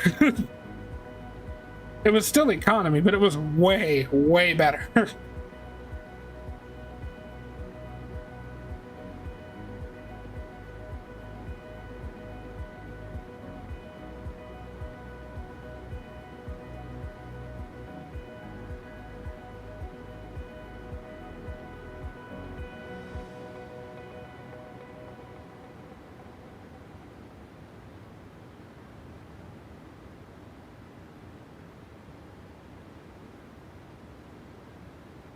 All right, 334 miles to top of descent. Not too long now. Don't know why I've turned into a British grandmother, but I have, so deal with it. Talking to you, Dave.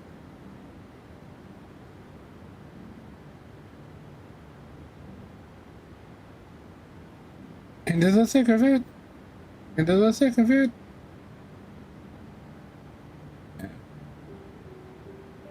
This star is lackluster. I want more. I want better.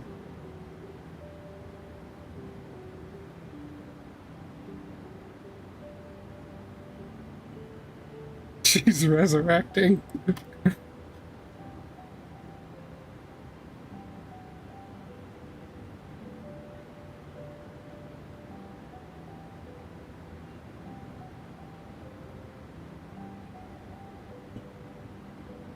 You tend to have some bad luck with public transportation. Now the bus that left early in Cali and the train that nearly left without you. Oh my fucking god, you're right. I forgot about that. God, I forgot about that. Damn it, Steve. Why'd you have to remind me of that? That was a dark time in my life.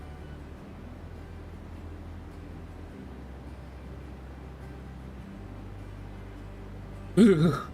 Okay.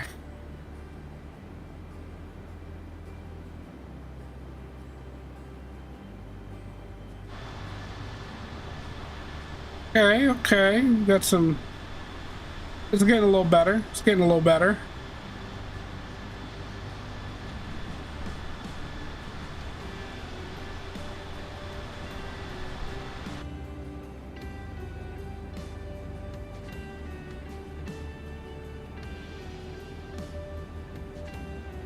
This is much better. This is a lot more of what I'd expect to see.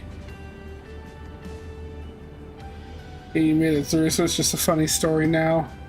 Yeah, well, for me, it's fucking trauma. You forget, that was the end of what essentially was a prison sentence. You forget, I was stuck in that motel in SoCal for 6 months.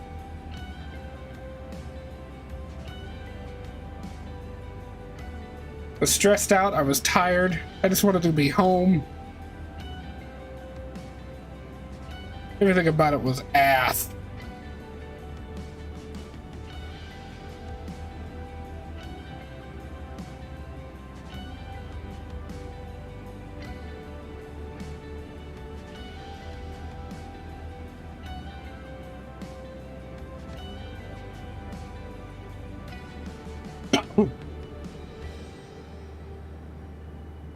Oh, so, Steve, what do you think about the planned economy changes?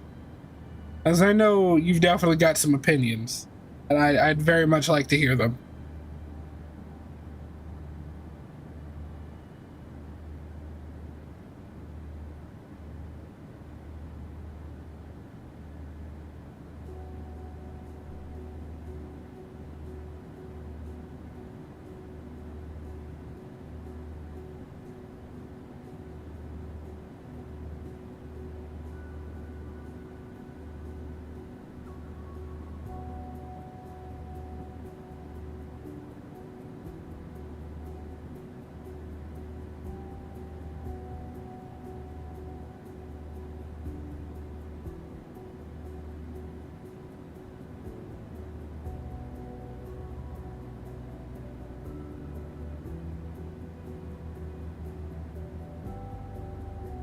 47 minutes to go.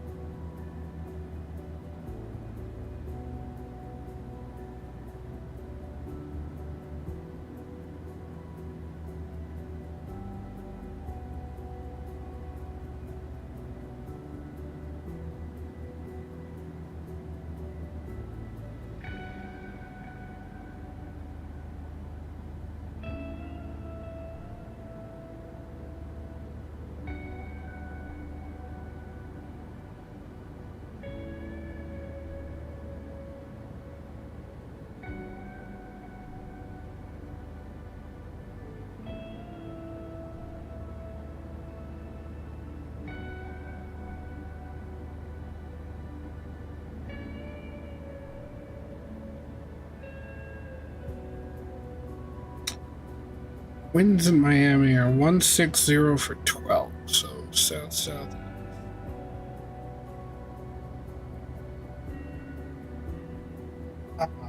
That's gonna be crosswind. What runway am I landing on? 8, right?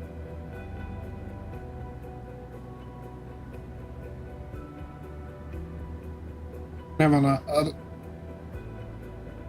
11 knot crosswind from my right.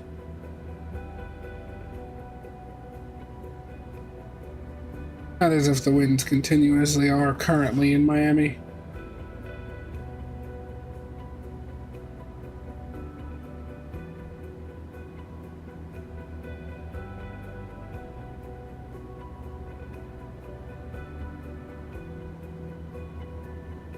We're making a right turn to the south, be over coastal waters here in a second.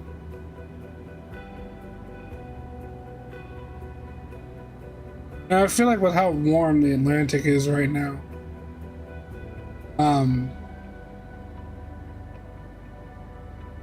the storm, as it moves out further east, it's probably going to end up gaining quite a bit of intensity. You know, Dave, you know what I find kind of funny? Oh, hold on, let's see. Panther says, I think it's a good step, but I hope they don't go overboard with it. I think the idea of having a boost of RP gain for having top tier in a different nation is good to encourage people to branch out. Yeah, I really like that too. However, the idea of having a guaranteed net zero on a worst possible match for Silver Lines isn't the best of ideas. There's people around that already abuse mechanics like this in the game. Personally, all they need to do is remove the soft cap of RP gain in matches, let people feel accomplished for doing good, whether that be focusing on objectives or getting kills. I feel that. I think, yeah, the net zero thing, I agree, feels a little controversial. I personally kind of like it, especially when it comes to naval battles. I think it should have been for only certain battle modes, like ARB and naval realistic. I don't think that it should be enabled for arcade anything, and I don't think that it should be enabled for sim, because in sim you need the skill to be able to do kind of well and reap rewards. I don't think that sim is a place where you should be given essentially a medal for losing. You know what I mean? However, in, like I said, in ARB, where repair costs are already insane, and it's, I won't say hard, but you've got to really kind of try to get some kills and not get absolutely munched on, I think it's a good thing. And in naval, where repair costs are effing massive, I think it's a good thing. However, I will say this. That also makes it possible and possibly somewhat fun to try to fly the B-29 again. Now, you remember how great that was. And Dave said, I'm just happy the repair costs went down. Now I don't bankrupt myself carpet bombing in tank RB. Yeah. Or well, I won't bankrupt myself when they implement them. Well, it's fantastic for naval. I just have concerns about how badly it can be abused. Yeah, I do too. And Dave, you said, I mean, they gutted sim earlier, so anything that makes the sim economy viable again is a good thing in my book. Yeah. Yeah. There's a reason we haven't done any sim in quite a long time. After you said sim just needs a full overhaul, I agree. They messed sim up a long time ago, and the only time to play sim is if you really need help with researching modifications like flares and bombs for ground RB. I agree with that. They did fuck up sim. Skip me over. I'm sorry, Nate, I didn't see you. What did you say and when? Wait a minute. Wait a minute. That is... I didn't even know you were here, bruh. That's your first message. Unless I'm somehow missing it. Meanwhile, I haven't seen Michael since the very beginning. That bastard. 252 miles to top of descent.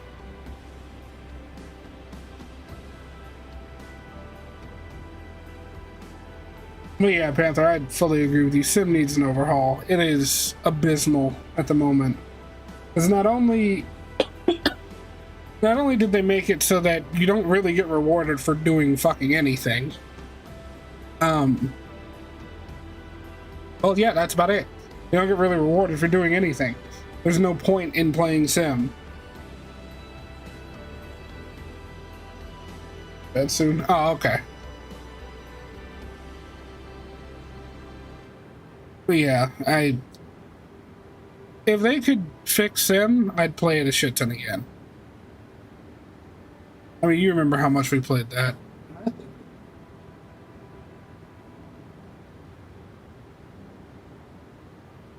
They somehow decided that the mode at the highest skill floor should have the worst rewards. Right?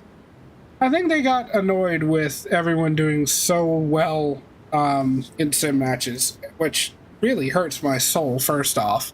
Because sim is where you need to have the skill in flying those aircraft to be able to really do anything. And I feel like one should be rewarded for that.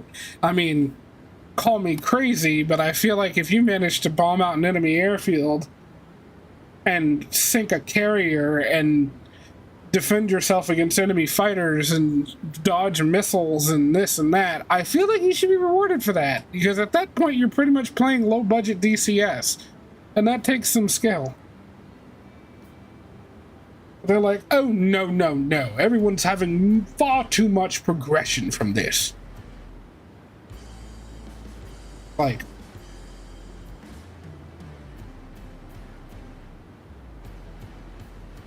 forget the fact that one could be researching an F-1680F that's 420,000 RP. You can't, I mean, you can, but you go crazy before you research that in ARB, because you get maybe 5,000 or 6,000 a game with premium. I think the max I've seen in the last year is like 7K, and that was with 5 kills, 6 kills, like, didn't die and landed and took off multiple times. This RP soft cap is such bullshit. Take eons to research that. You literally have to essentially do like Steve and just no life it for a couple of days to get it. Casual players just don't get to progress once they get up towards the higher VRs anymore.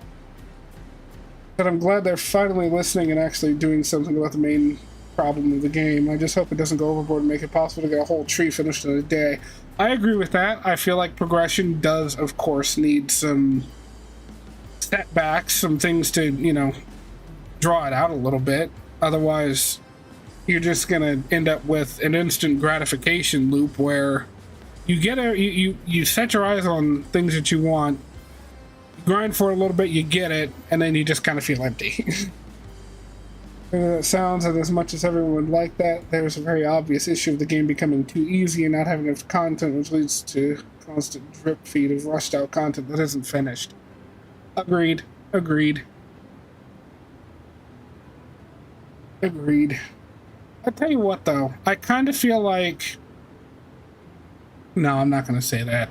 I'm going to get absolutely nuked for saying what I was about to say. Anyhow, moving on. Dave says exactly going overboard is my concern. Everybody expecting them to somehow rework the entire economy in a day and demanding more if they don't. Yeah. Which is why I'm glad that they're piecing it out the way that they are and kind of spreading out these changes over the next 6 months, 5 to 6 months. Because if you do it all at once, it's not going to be good. Just that much of a change to the fundamental progression of the game all at the same time would not be good. I mean, granted, it'd make everyone really happy for a little while, and then those of us that are veterans would just be like, well, I've got nothing left to do here.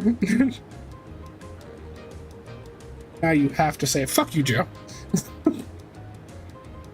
Coming back out of nowhere. I don't want to hear it.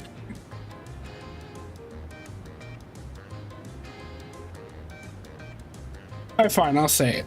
I feel like high tier ARB specifically, and I know y'all are gonna hate me for this, but I feel like it needs more idiots. I feel like everyone that is up there, because of the way progression has gone and how long you have to grind to get up there, I feel like everyone is a fucking tryhard at this point, because everyone is so unbelievably burnt out from trying to grind. They just want decent rewards.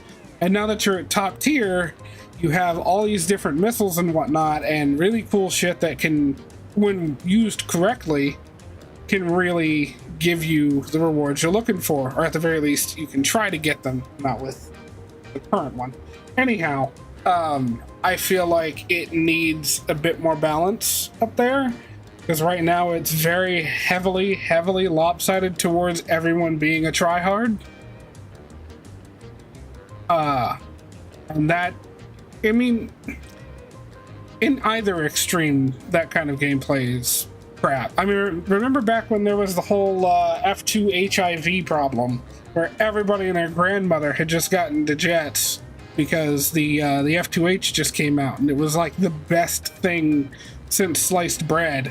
Or when everyone in their grandmother's nations finally got F-86 Sabres, everyone was flying them, and nobody knew how to effectively use them. That was terrible. And currently it's a little bit horrible having everyone being some mega chad flying around in top tier jets. And then you've got a very, I don't want to say small percentage, but a smaller percentage of people that have kind of just gotten to jets or still haven't really understood how to do it, and they just get eaten instantly, and then it's just the tryhards. Which, same situation essentially. I feel like we just need kind of a balance of everyone. I feel like, yeah, it's kind of sucky to say, and it's kind of sucky to hear. Like, if you want the easiest time in an ARB match, still run jets instead of props, then 9-0 to 10-0. Build dogfights with some weak missiles that can make people stop running for hours. Yeah, I'd agree with that. I mean, like, I'm not asking for easy peasy matches. I'm just asking for interesting matches. I don't want to take off and my only option being turn left and hug the ground or eat a phoenix. I don't want to then escape the Phoenix barrage only to have a MiG-29 that's been sitting at altitude staring me down for the last 10 minutes suddenly swoop down and fucking eat my sweetmeats. Or people notching and whatnot, like everybody notching and whatnot. Like, I get that it's the tactic and I get that it works, but I don't know. I just think there needs to be a decent mix of different types of players at top tier.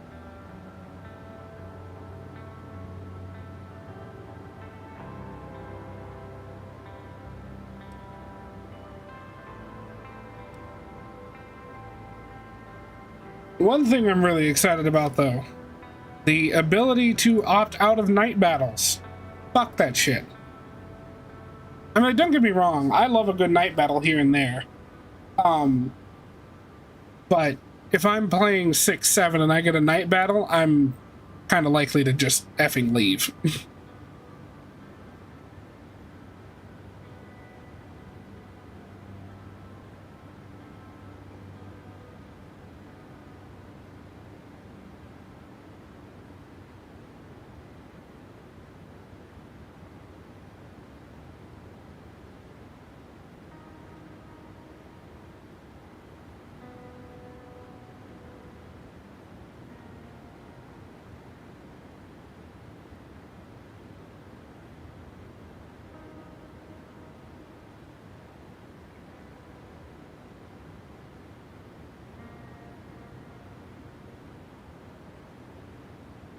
I think another cool thing that they were talking about implementing is newly purchased premium vehicles coming with backups. I think that's honestly rather awesome, because like there are a lot of times when, like, take me for instance, in France, China, Sweden, I have one single high tier tank. And it's a premium in all three of those nations. And I don't really do the whatchamacallums, the missions that you have to do, the special missions to rank up your whatever it is, the item shop thing. I don't really do those because I don't really play that often anymore. Now granted, soon I will definitely try and start playing it more, but at the moment I don't really do that, and I'm not really going for those special tasks, so I can never really get up there and get more backups or those premiums when I'm trying to grind those nations, because they only fucking way too these days. However, I think it's pretty cool that they're going to be adding backups that come with premium vehicles. Night battles are temporarily disabled right now anyway. It'll be an optional setting to opt for them if you want to. I'll have mine on. I don't mind night battles, even when I don't have night vision. Yeah, I mean, I don't mind night battles that much either, but like, when we have days like the one time when, I forget what the heck the map is called, but we got like 4 or 5 night battles in a row, it gets kind of old. It's like 1 or 2 night battles every couple of hours spent playing is fine. Several in a row? Fuck that.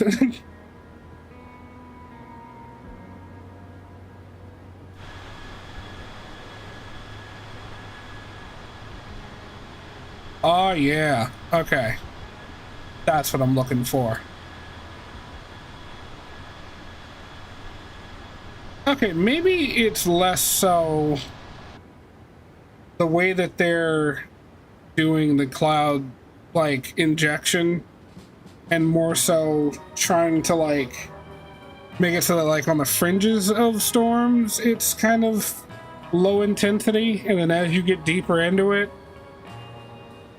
But then again, I just wanted to match the Meta report, that's it.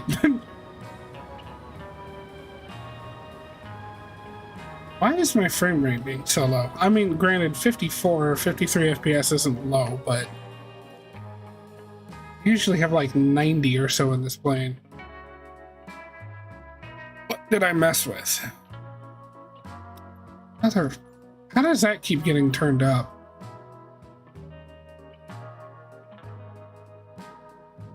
That can go down.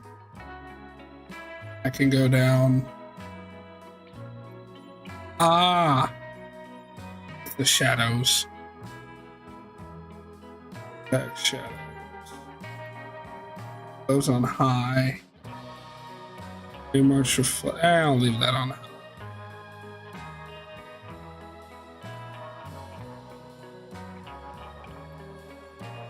Lower the motion blur.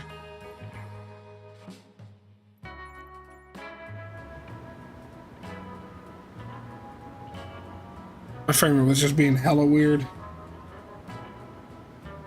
My eyes will be very appreciative. Yeah.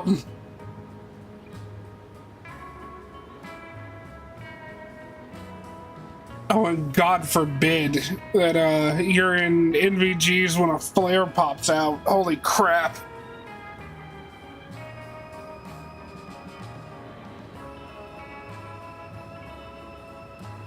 talk about blinded by the light.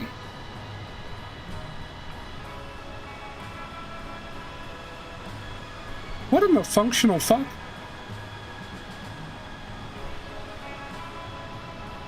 There were clouds below me a moment ago. I swears it. Am I actually through this thing? Hold on, let me take a look at the... No, I'm not. Oh, yes, I am. I am way further south than I thought I was. Been airborne for about an hour and a half now.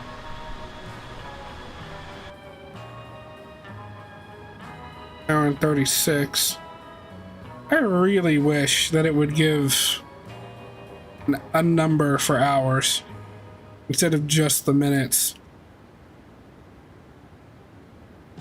I mean, I know it's not that hard to figure out how long you've been in the air, but it'd be kind of nice. However, that's just how the clock in 7.3 works, and that's just how it works. Panther said, I think my main monitor settings are really off on the brightness and color, and I don't know how to fix it. But when I move something from my second monitor to my main, it's way bright and way more vibrant. Huh. Like, when you're talking about not just Worth Ender, right? You're talking about other stuff too?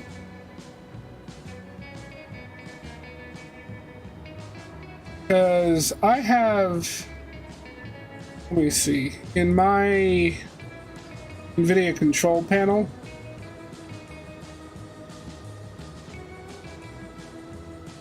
desktop color settings, because I set my digital vibrance to 60%. Because like if I bring it down to 50, apply it, everything looks so drab and washed out.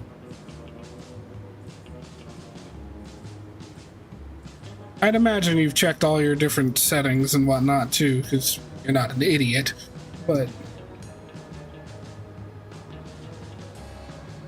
I don't know. Could be something you may have forgotten to check or something like that. Move my DoorDash fish from my second mod to my main, it goes from a normal looking burger to orange. What?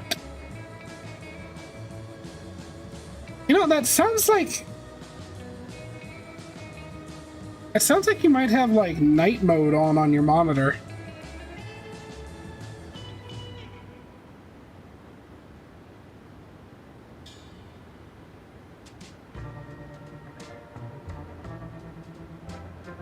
It turned so vibrant and so bright that it looks orange. Yeah, that's not normal.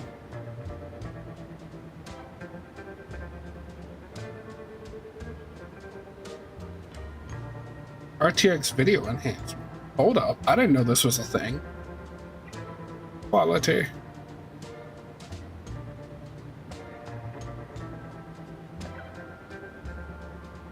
Let's see what that does. I checked that already, and the coloring and brightness is on default, so I'm not sure what to do about it. I don't know, dog. I don't know. What kind of monitor do you have? I don't remember what your monitors are.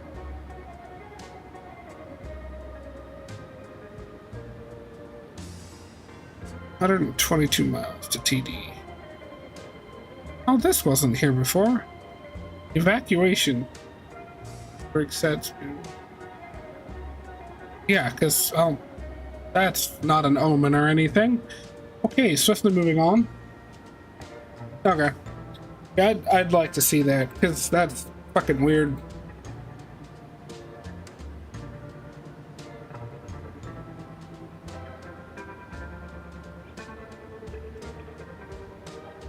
Okay, is it just me, or has the music progressively gotten weirder and weirder?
It's an Alienware, I just can't remember exactly which one it is. I'll have to look at my control panel and see. Just says I wouldn't mind holding as much on the phone if the music were like this. Alright. So we're about 100 miles from top of descent. Let's go ahead and start getting set up for our arrival into Miami.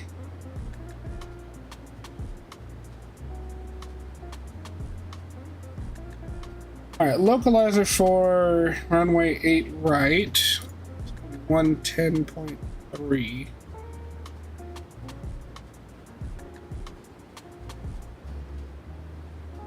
Set to the active. Final approach course is 9 or 2 degrees.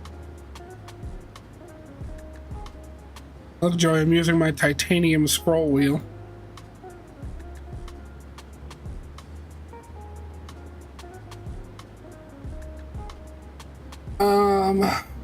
Alright, glide slope intercept altitude is 1,500 feet at long. Go ahead and clear ourselves pretty much all the way down. And our decision height's 450 feet.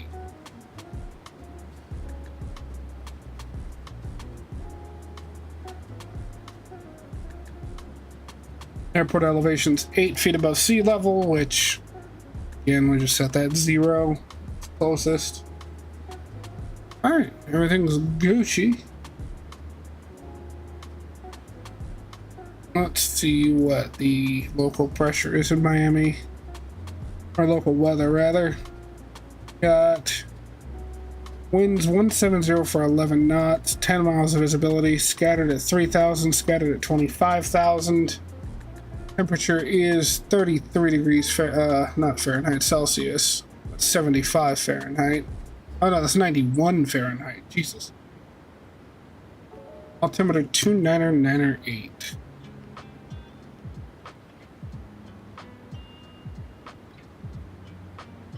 Alright, cool. Once we're at top of descent, then we'll start descending on its own.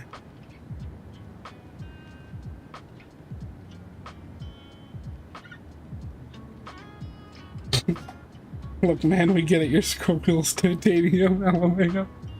Hey, you're the one that brings it up every fucking time we fly together. As much as I miss flying with you, Joey, it's really nice to not hear, man, I really wish I had a titanium scroll wheel right now. I want to stab you sometimes.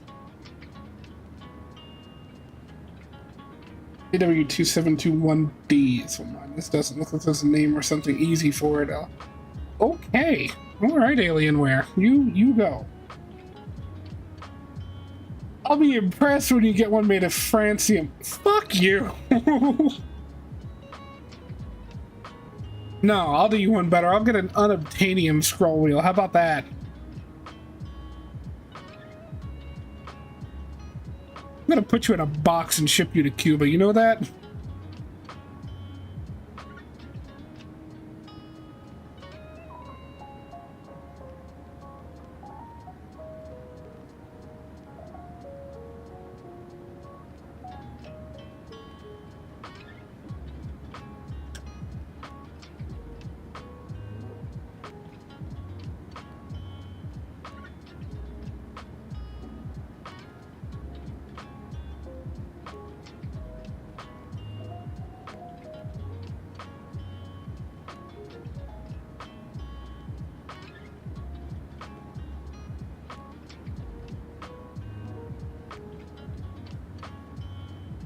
It'll scroll really nice, spin it once and it goes for hours.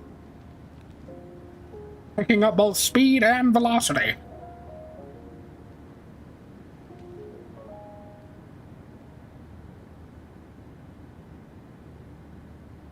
Wait a minute. You know what? No, I'm not even gonna... Just, no.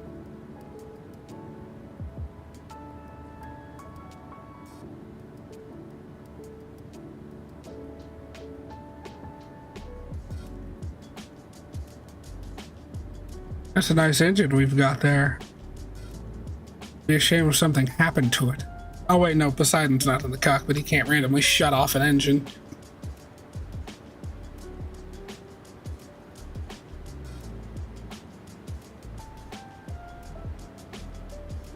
I feel like Dave's about to have Vietnam flashbacks.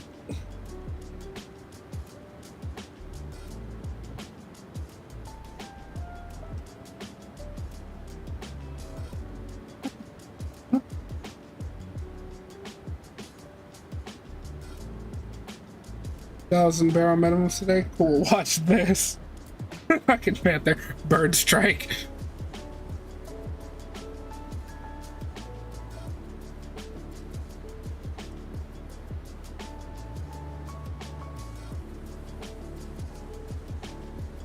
Did I put the same batteries back in that I had in here before? There's Dave. Oh no.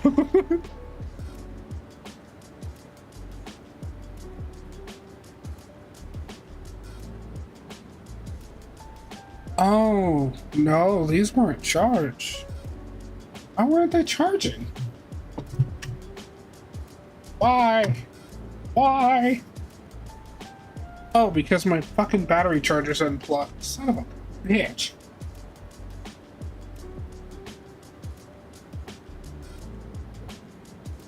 I've got to route this cable so better than it's getting pulled out. I'm not happy.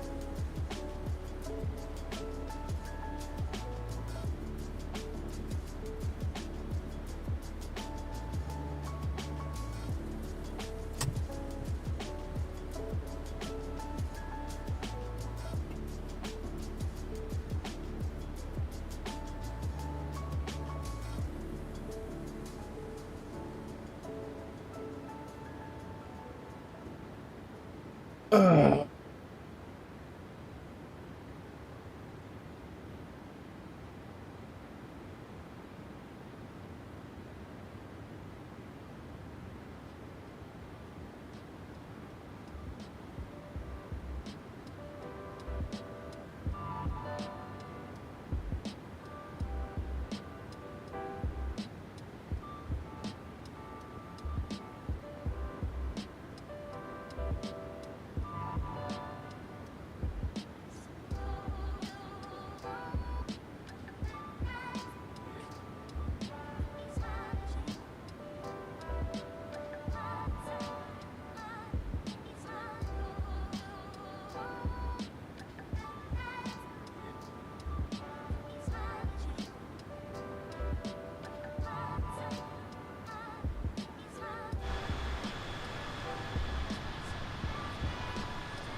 Look at it.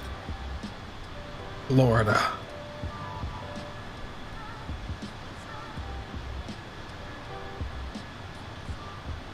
Maybe, just maybe down there's some dude on bath salts with a slingshot trying to fire rocks up here to take me down.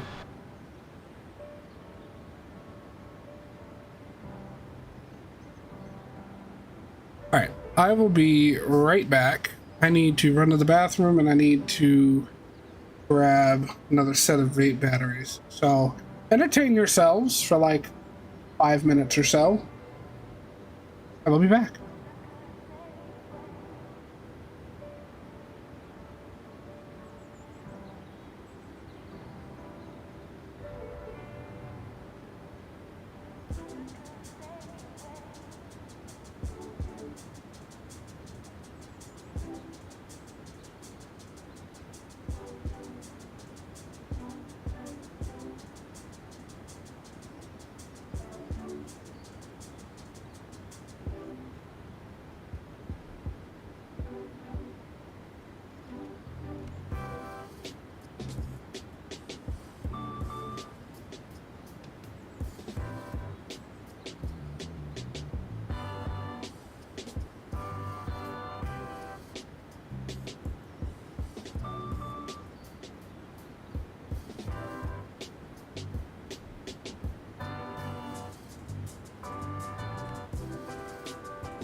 Alright, I'm back, you filthy rejects.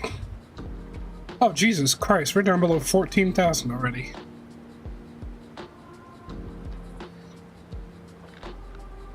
Let's do a quick check for any meta updates. Oh, everything's still the same.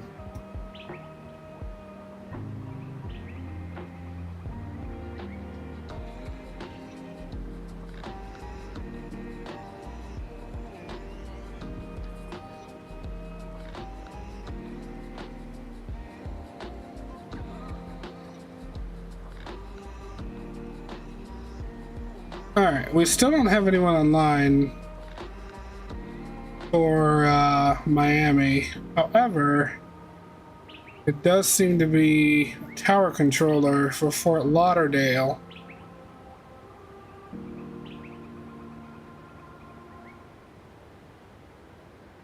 $19.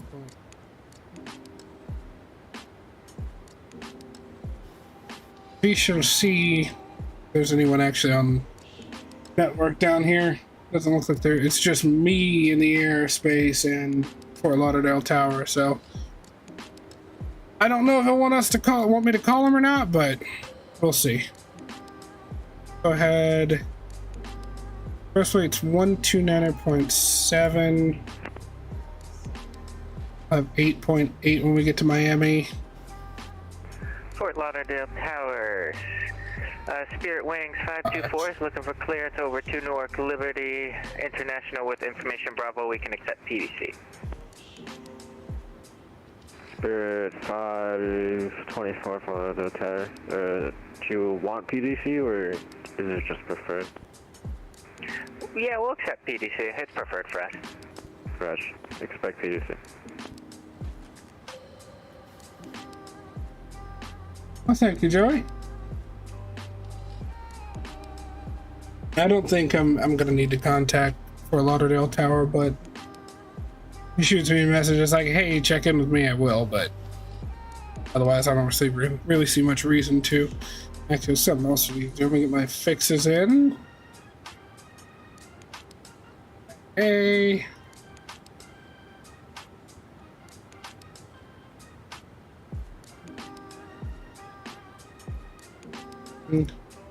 And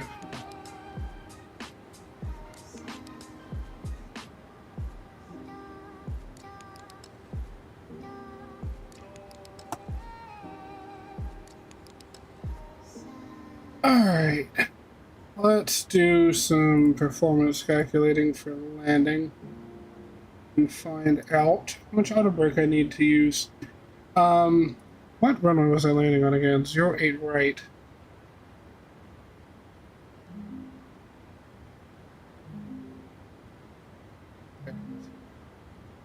You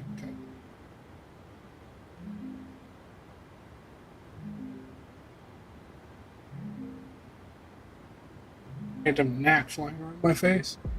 Alright. Started landing onto 50. I can use pretty much any auto brake I want. Oh, you know what I do need to check though? Where in the hell South West Airlines parks in Miami? I have no idea.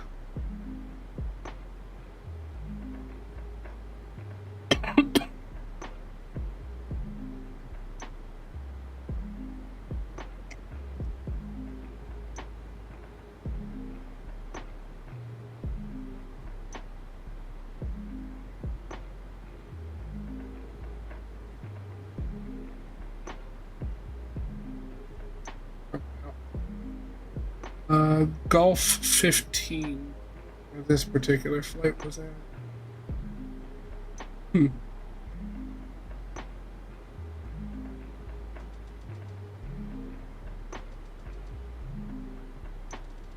Well, the aircraft Fort Lauderdale Tower will be right back in 2 minutes. Okay, so Southwest Park's on the southern side of the airport. On course.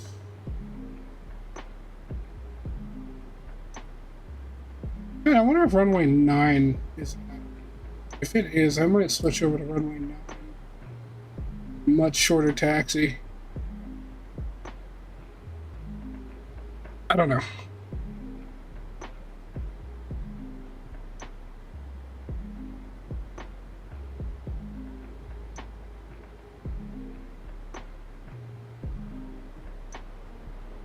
Approach is being conducted to parallel converging and intersecting runways. Arrivals expect ILS runway 8 right, runway 9, runway 12, RNAV or GPS approach runway 8. So I could take runway 9 if I might do that.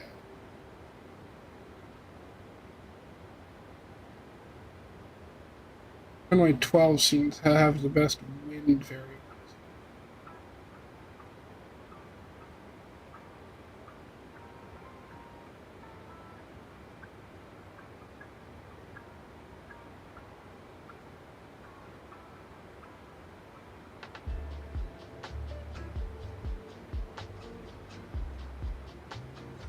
Okay, yeah, that's what I'm going to do. Very quickly switch to the FMC. Rivals, ILS 9. Execute. Ah, shit, the arrival changed too. Oh, God. That guy sounds like he's talking from the bottom of the ocean. Let's go direct. Let's see. The tower's back. Florida Tower, good afternoon for American 1429. 14 miles final, 10 left. American 1429 for Largo Tower. Hello, wind 16011, runway 10 left. What the hell the plane was doing? 10 left for 1429. Hanford left.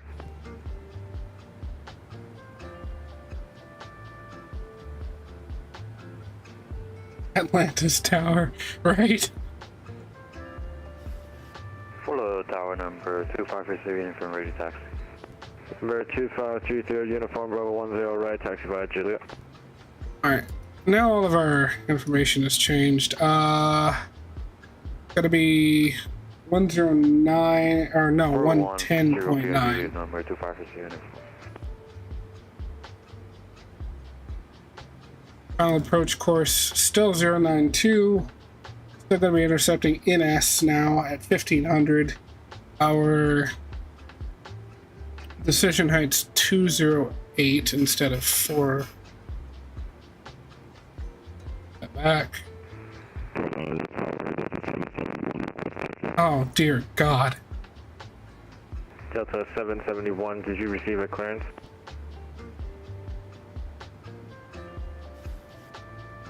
Look, if the tower controller can honestly figure out what the hell that guy is saying, more power to him.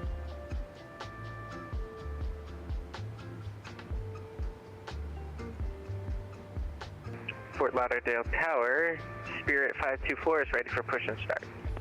Spirit 524, push and start, there in discretion, call for taxi. We'll call for taxis, Spirit 524. I'm honestly surprised it's not the Spirit Airlines pilot that's having the mic issues. I mean, nothing else they have seems to function.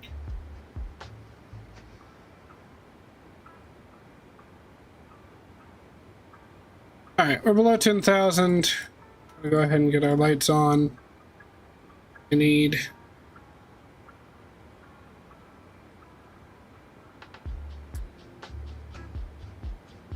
I'm gonna go auto brake 2.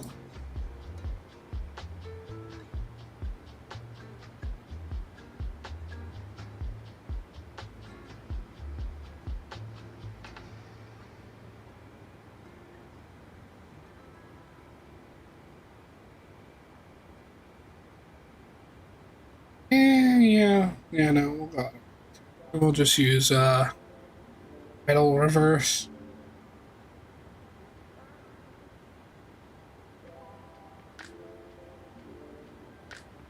American 1429 going around.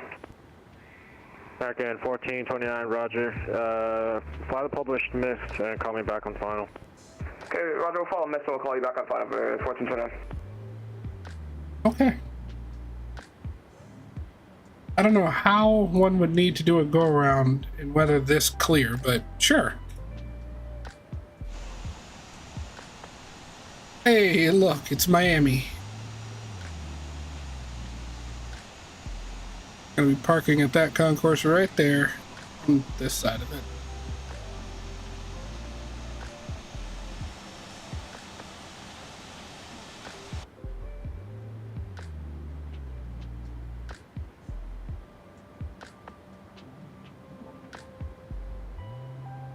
Is vatsim too loud?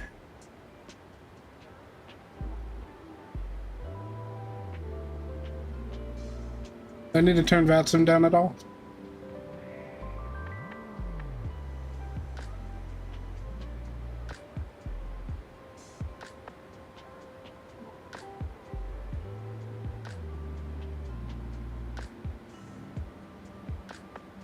I'm gonna go back to Unicom. So let's pass them for 1 0 left. Gonna rejoin. Be down to that. 1 0 right. Right, session 1 0 left. What that is. Wherever that is rather far from me.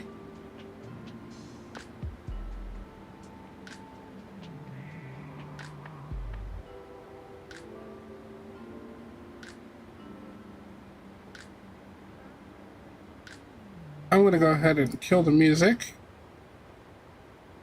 We'll turn the game audio back up.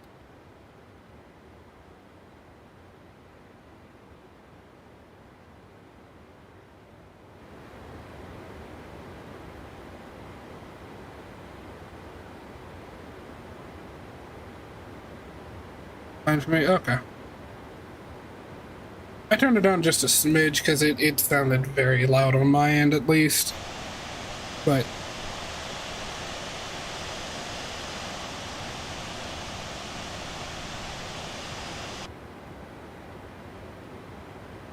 Hey, FedEx, rate this landing.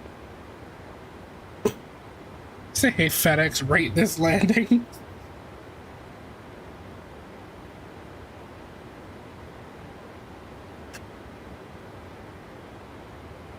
Drag required, huh?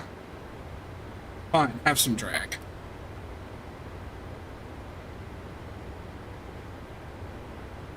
Try the 87.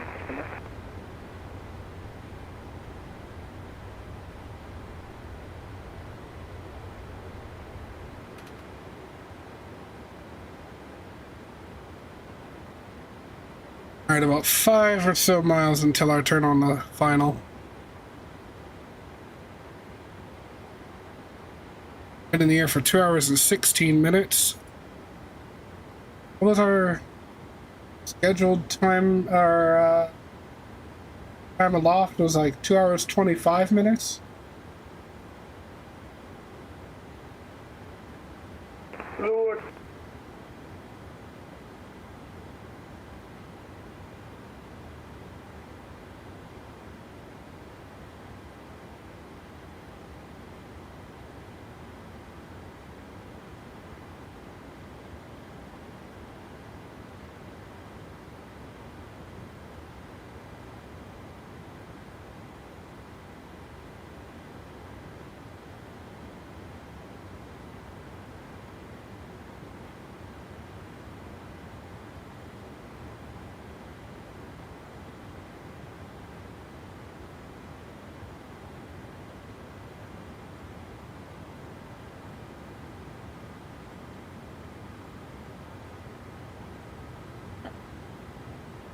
Well, we can, yeah, I'll give it a little bit more, and then turn base for final. Just go direct to leg.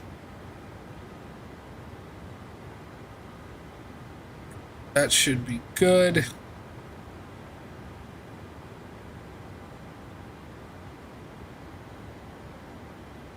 Miami traffic, Southwest 1688, turning base for final. Runway 9 approach into Miami International. We'll advise 5 miles out.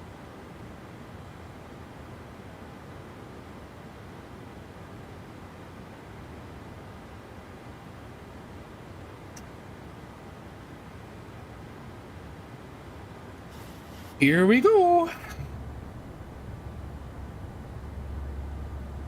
Anyone got any guesses what my landing rate's gonna be? Full audio traffic, 9994, 320, vector is final, Alice Angela, turning left heading 20, 5,000 feet, full audio.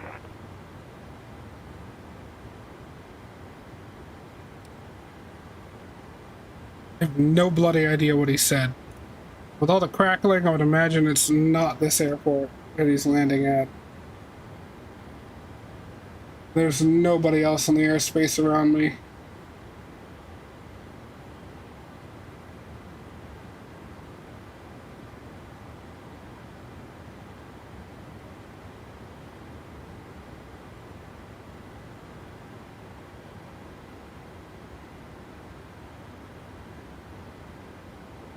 Full audio traffic, 23 miles on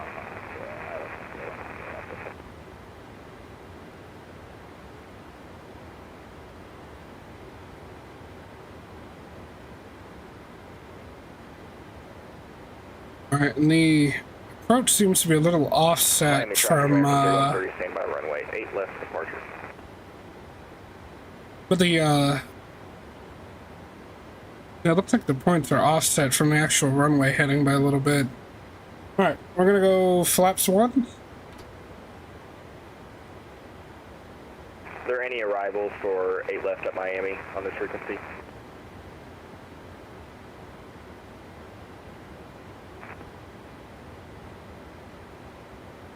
Not to my knowledge. Just, as far as I know, it's me coming in runway 9. Roger. American 313 is going to be departing runway 8 left out of Miami. Have a good flight, American. See ya! See ya! Oh, the people on vatsim. Alright, let's get some dragon, because this bird does not want to slow down. And go ahead and arm localizer.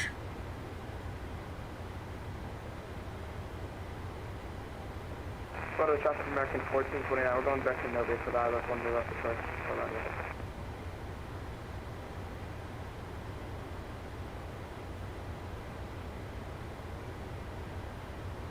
Alright.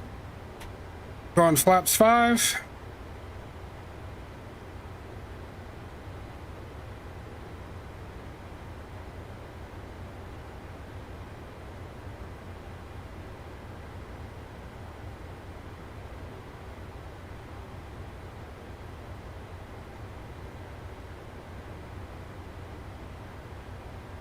Can this damn thing slow down, please? I said down, not up. 2500.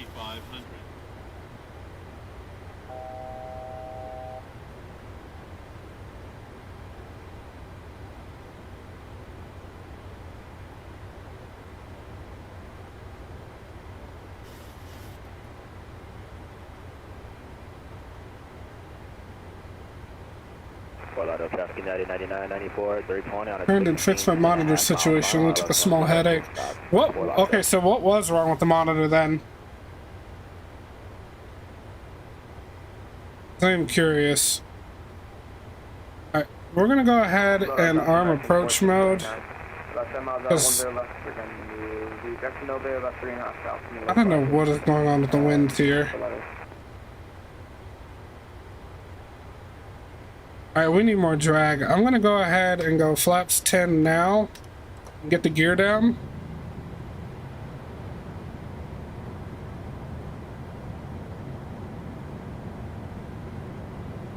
We've got full speed brakes. I think what I need to start doing is slowing the plane down earlier than it wants to, because lately every time I'm landing in the 737, it's way too fast when I'm on short final. Miami traffic, Southwest 1688, 3 miles out. We're landing runway 9.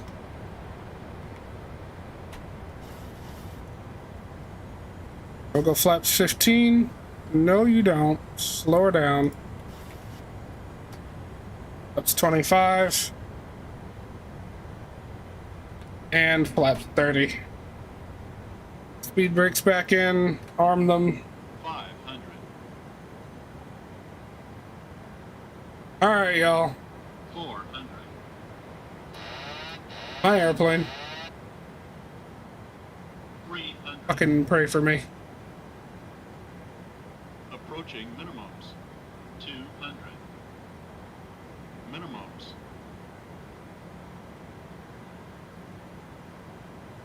100. 50. 30. 20. 10.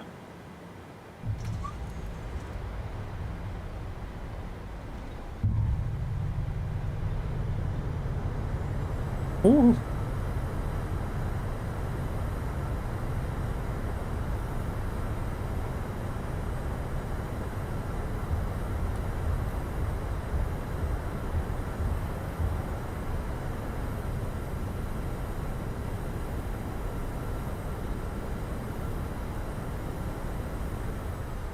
$60 knots. Still the reversers. And we'll go manual braking.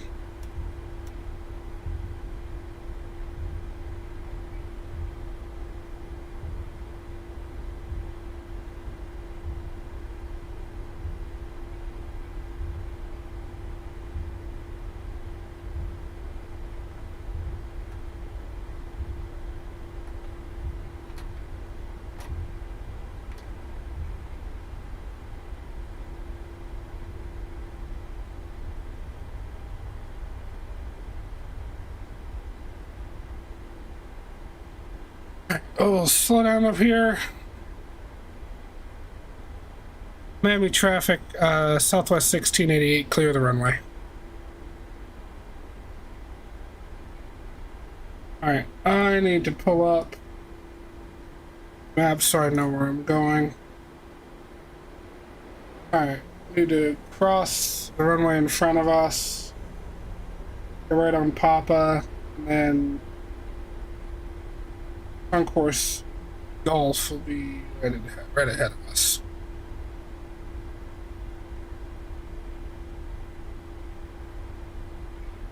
Alright. Okay, this is somehow the NVIDIA control panel sliders for the vibrance and color settings are all over the place. It's turning reds into oranges, making people look like they have an orange and tan all over. Okay. Good old NVIDIA control panel.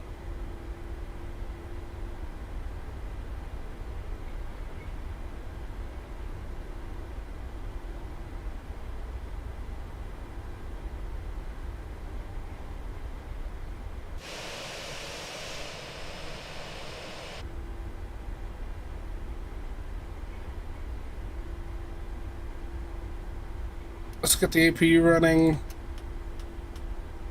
Landing lights and turn-offs off.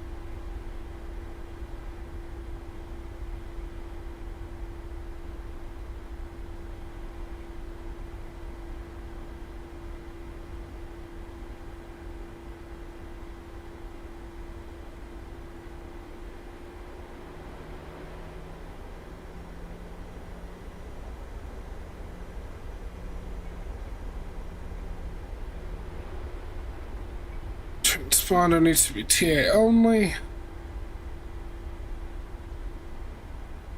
And put in a Golf 16.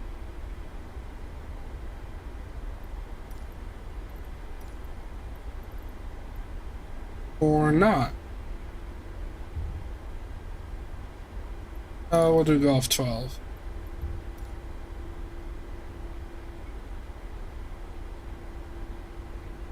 Westport International.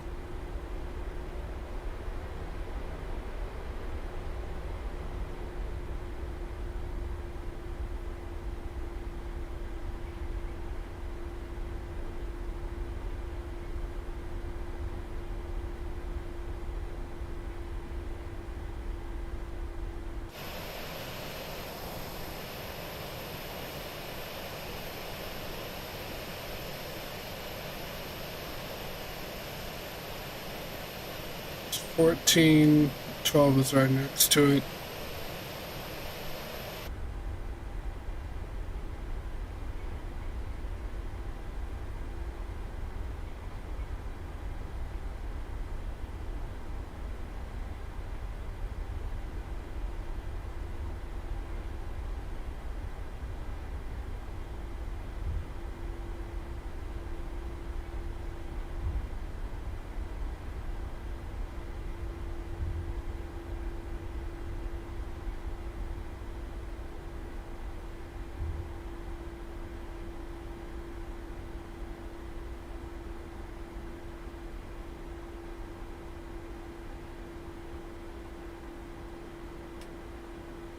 All right, this is our gate.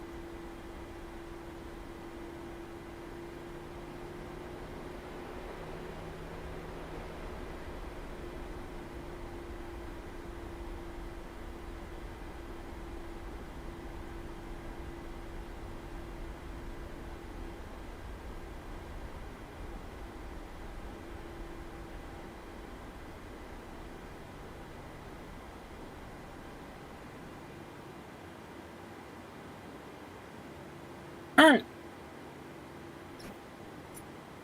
Willkommen, mein friends, to Miami. I don't know why I said that in German, but I did, so deal with it.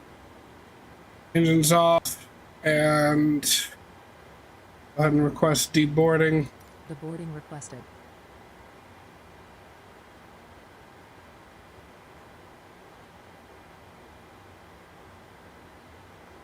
Shocks.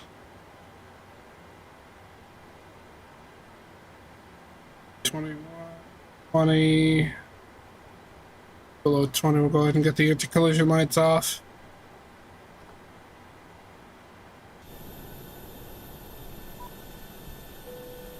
Passengers deboarding starting. All right.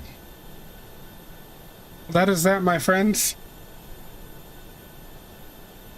We go ahead and disconnect from VPilot.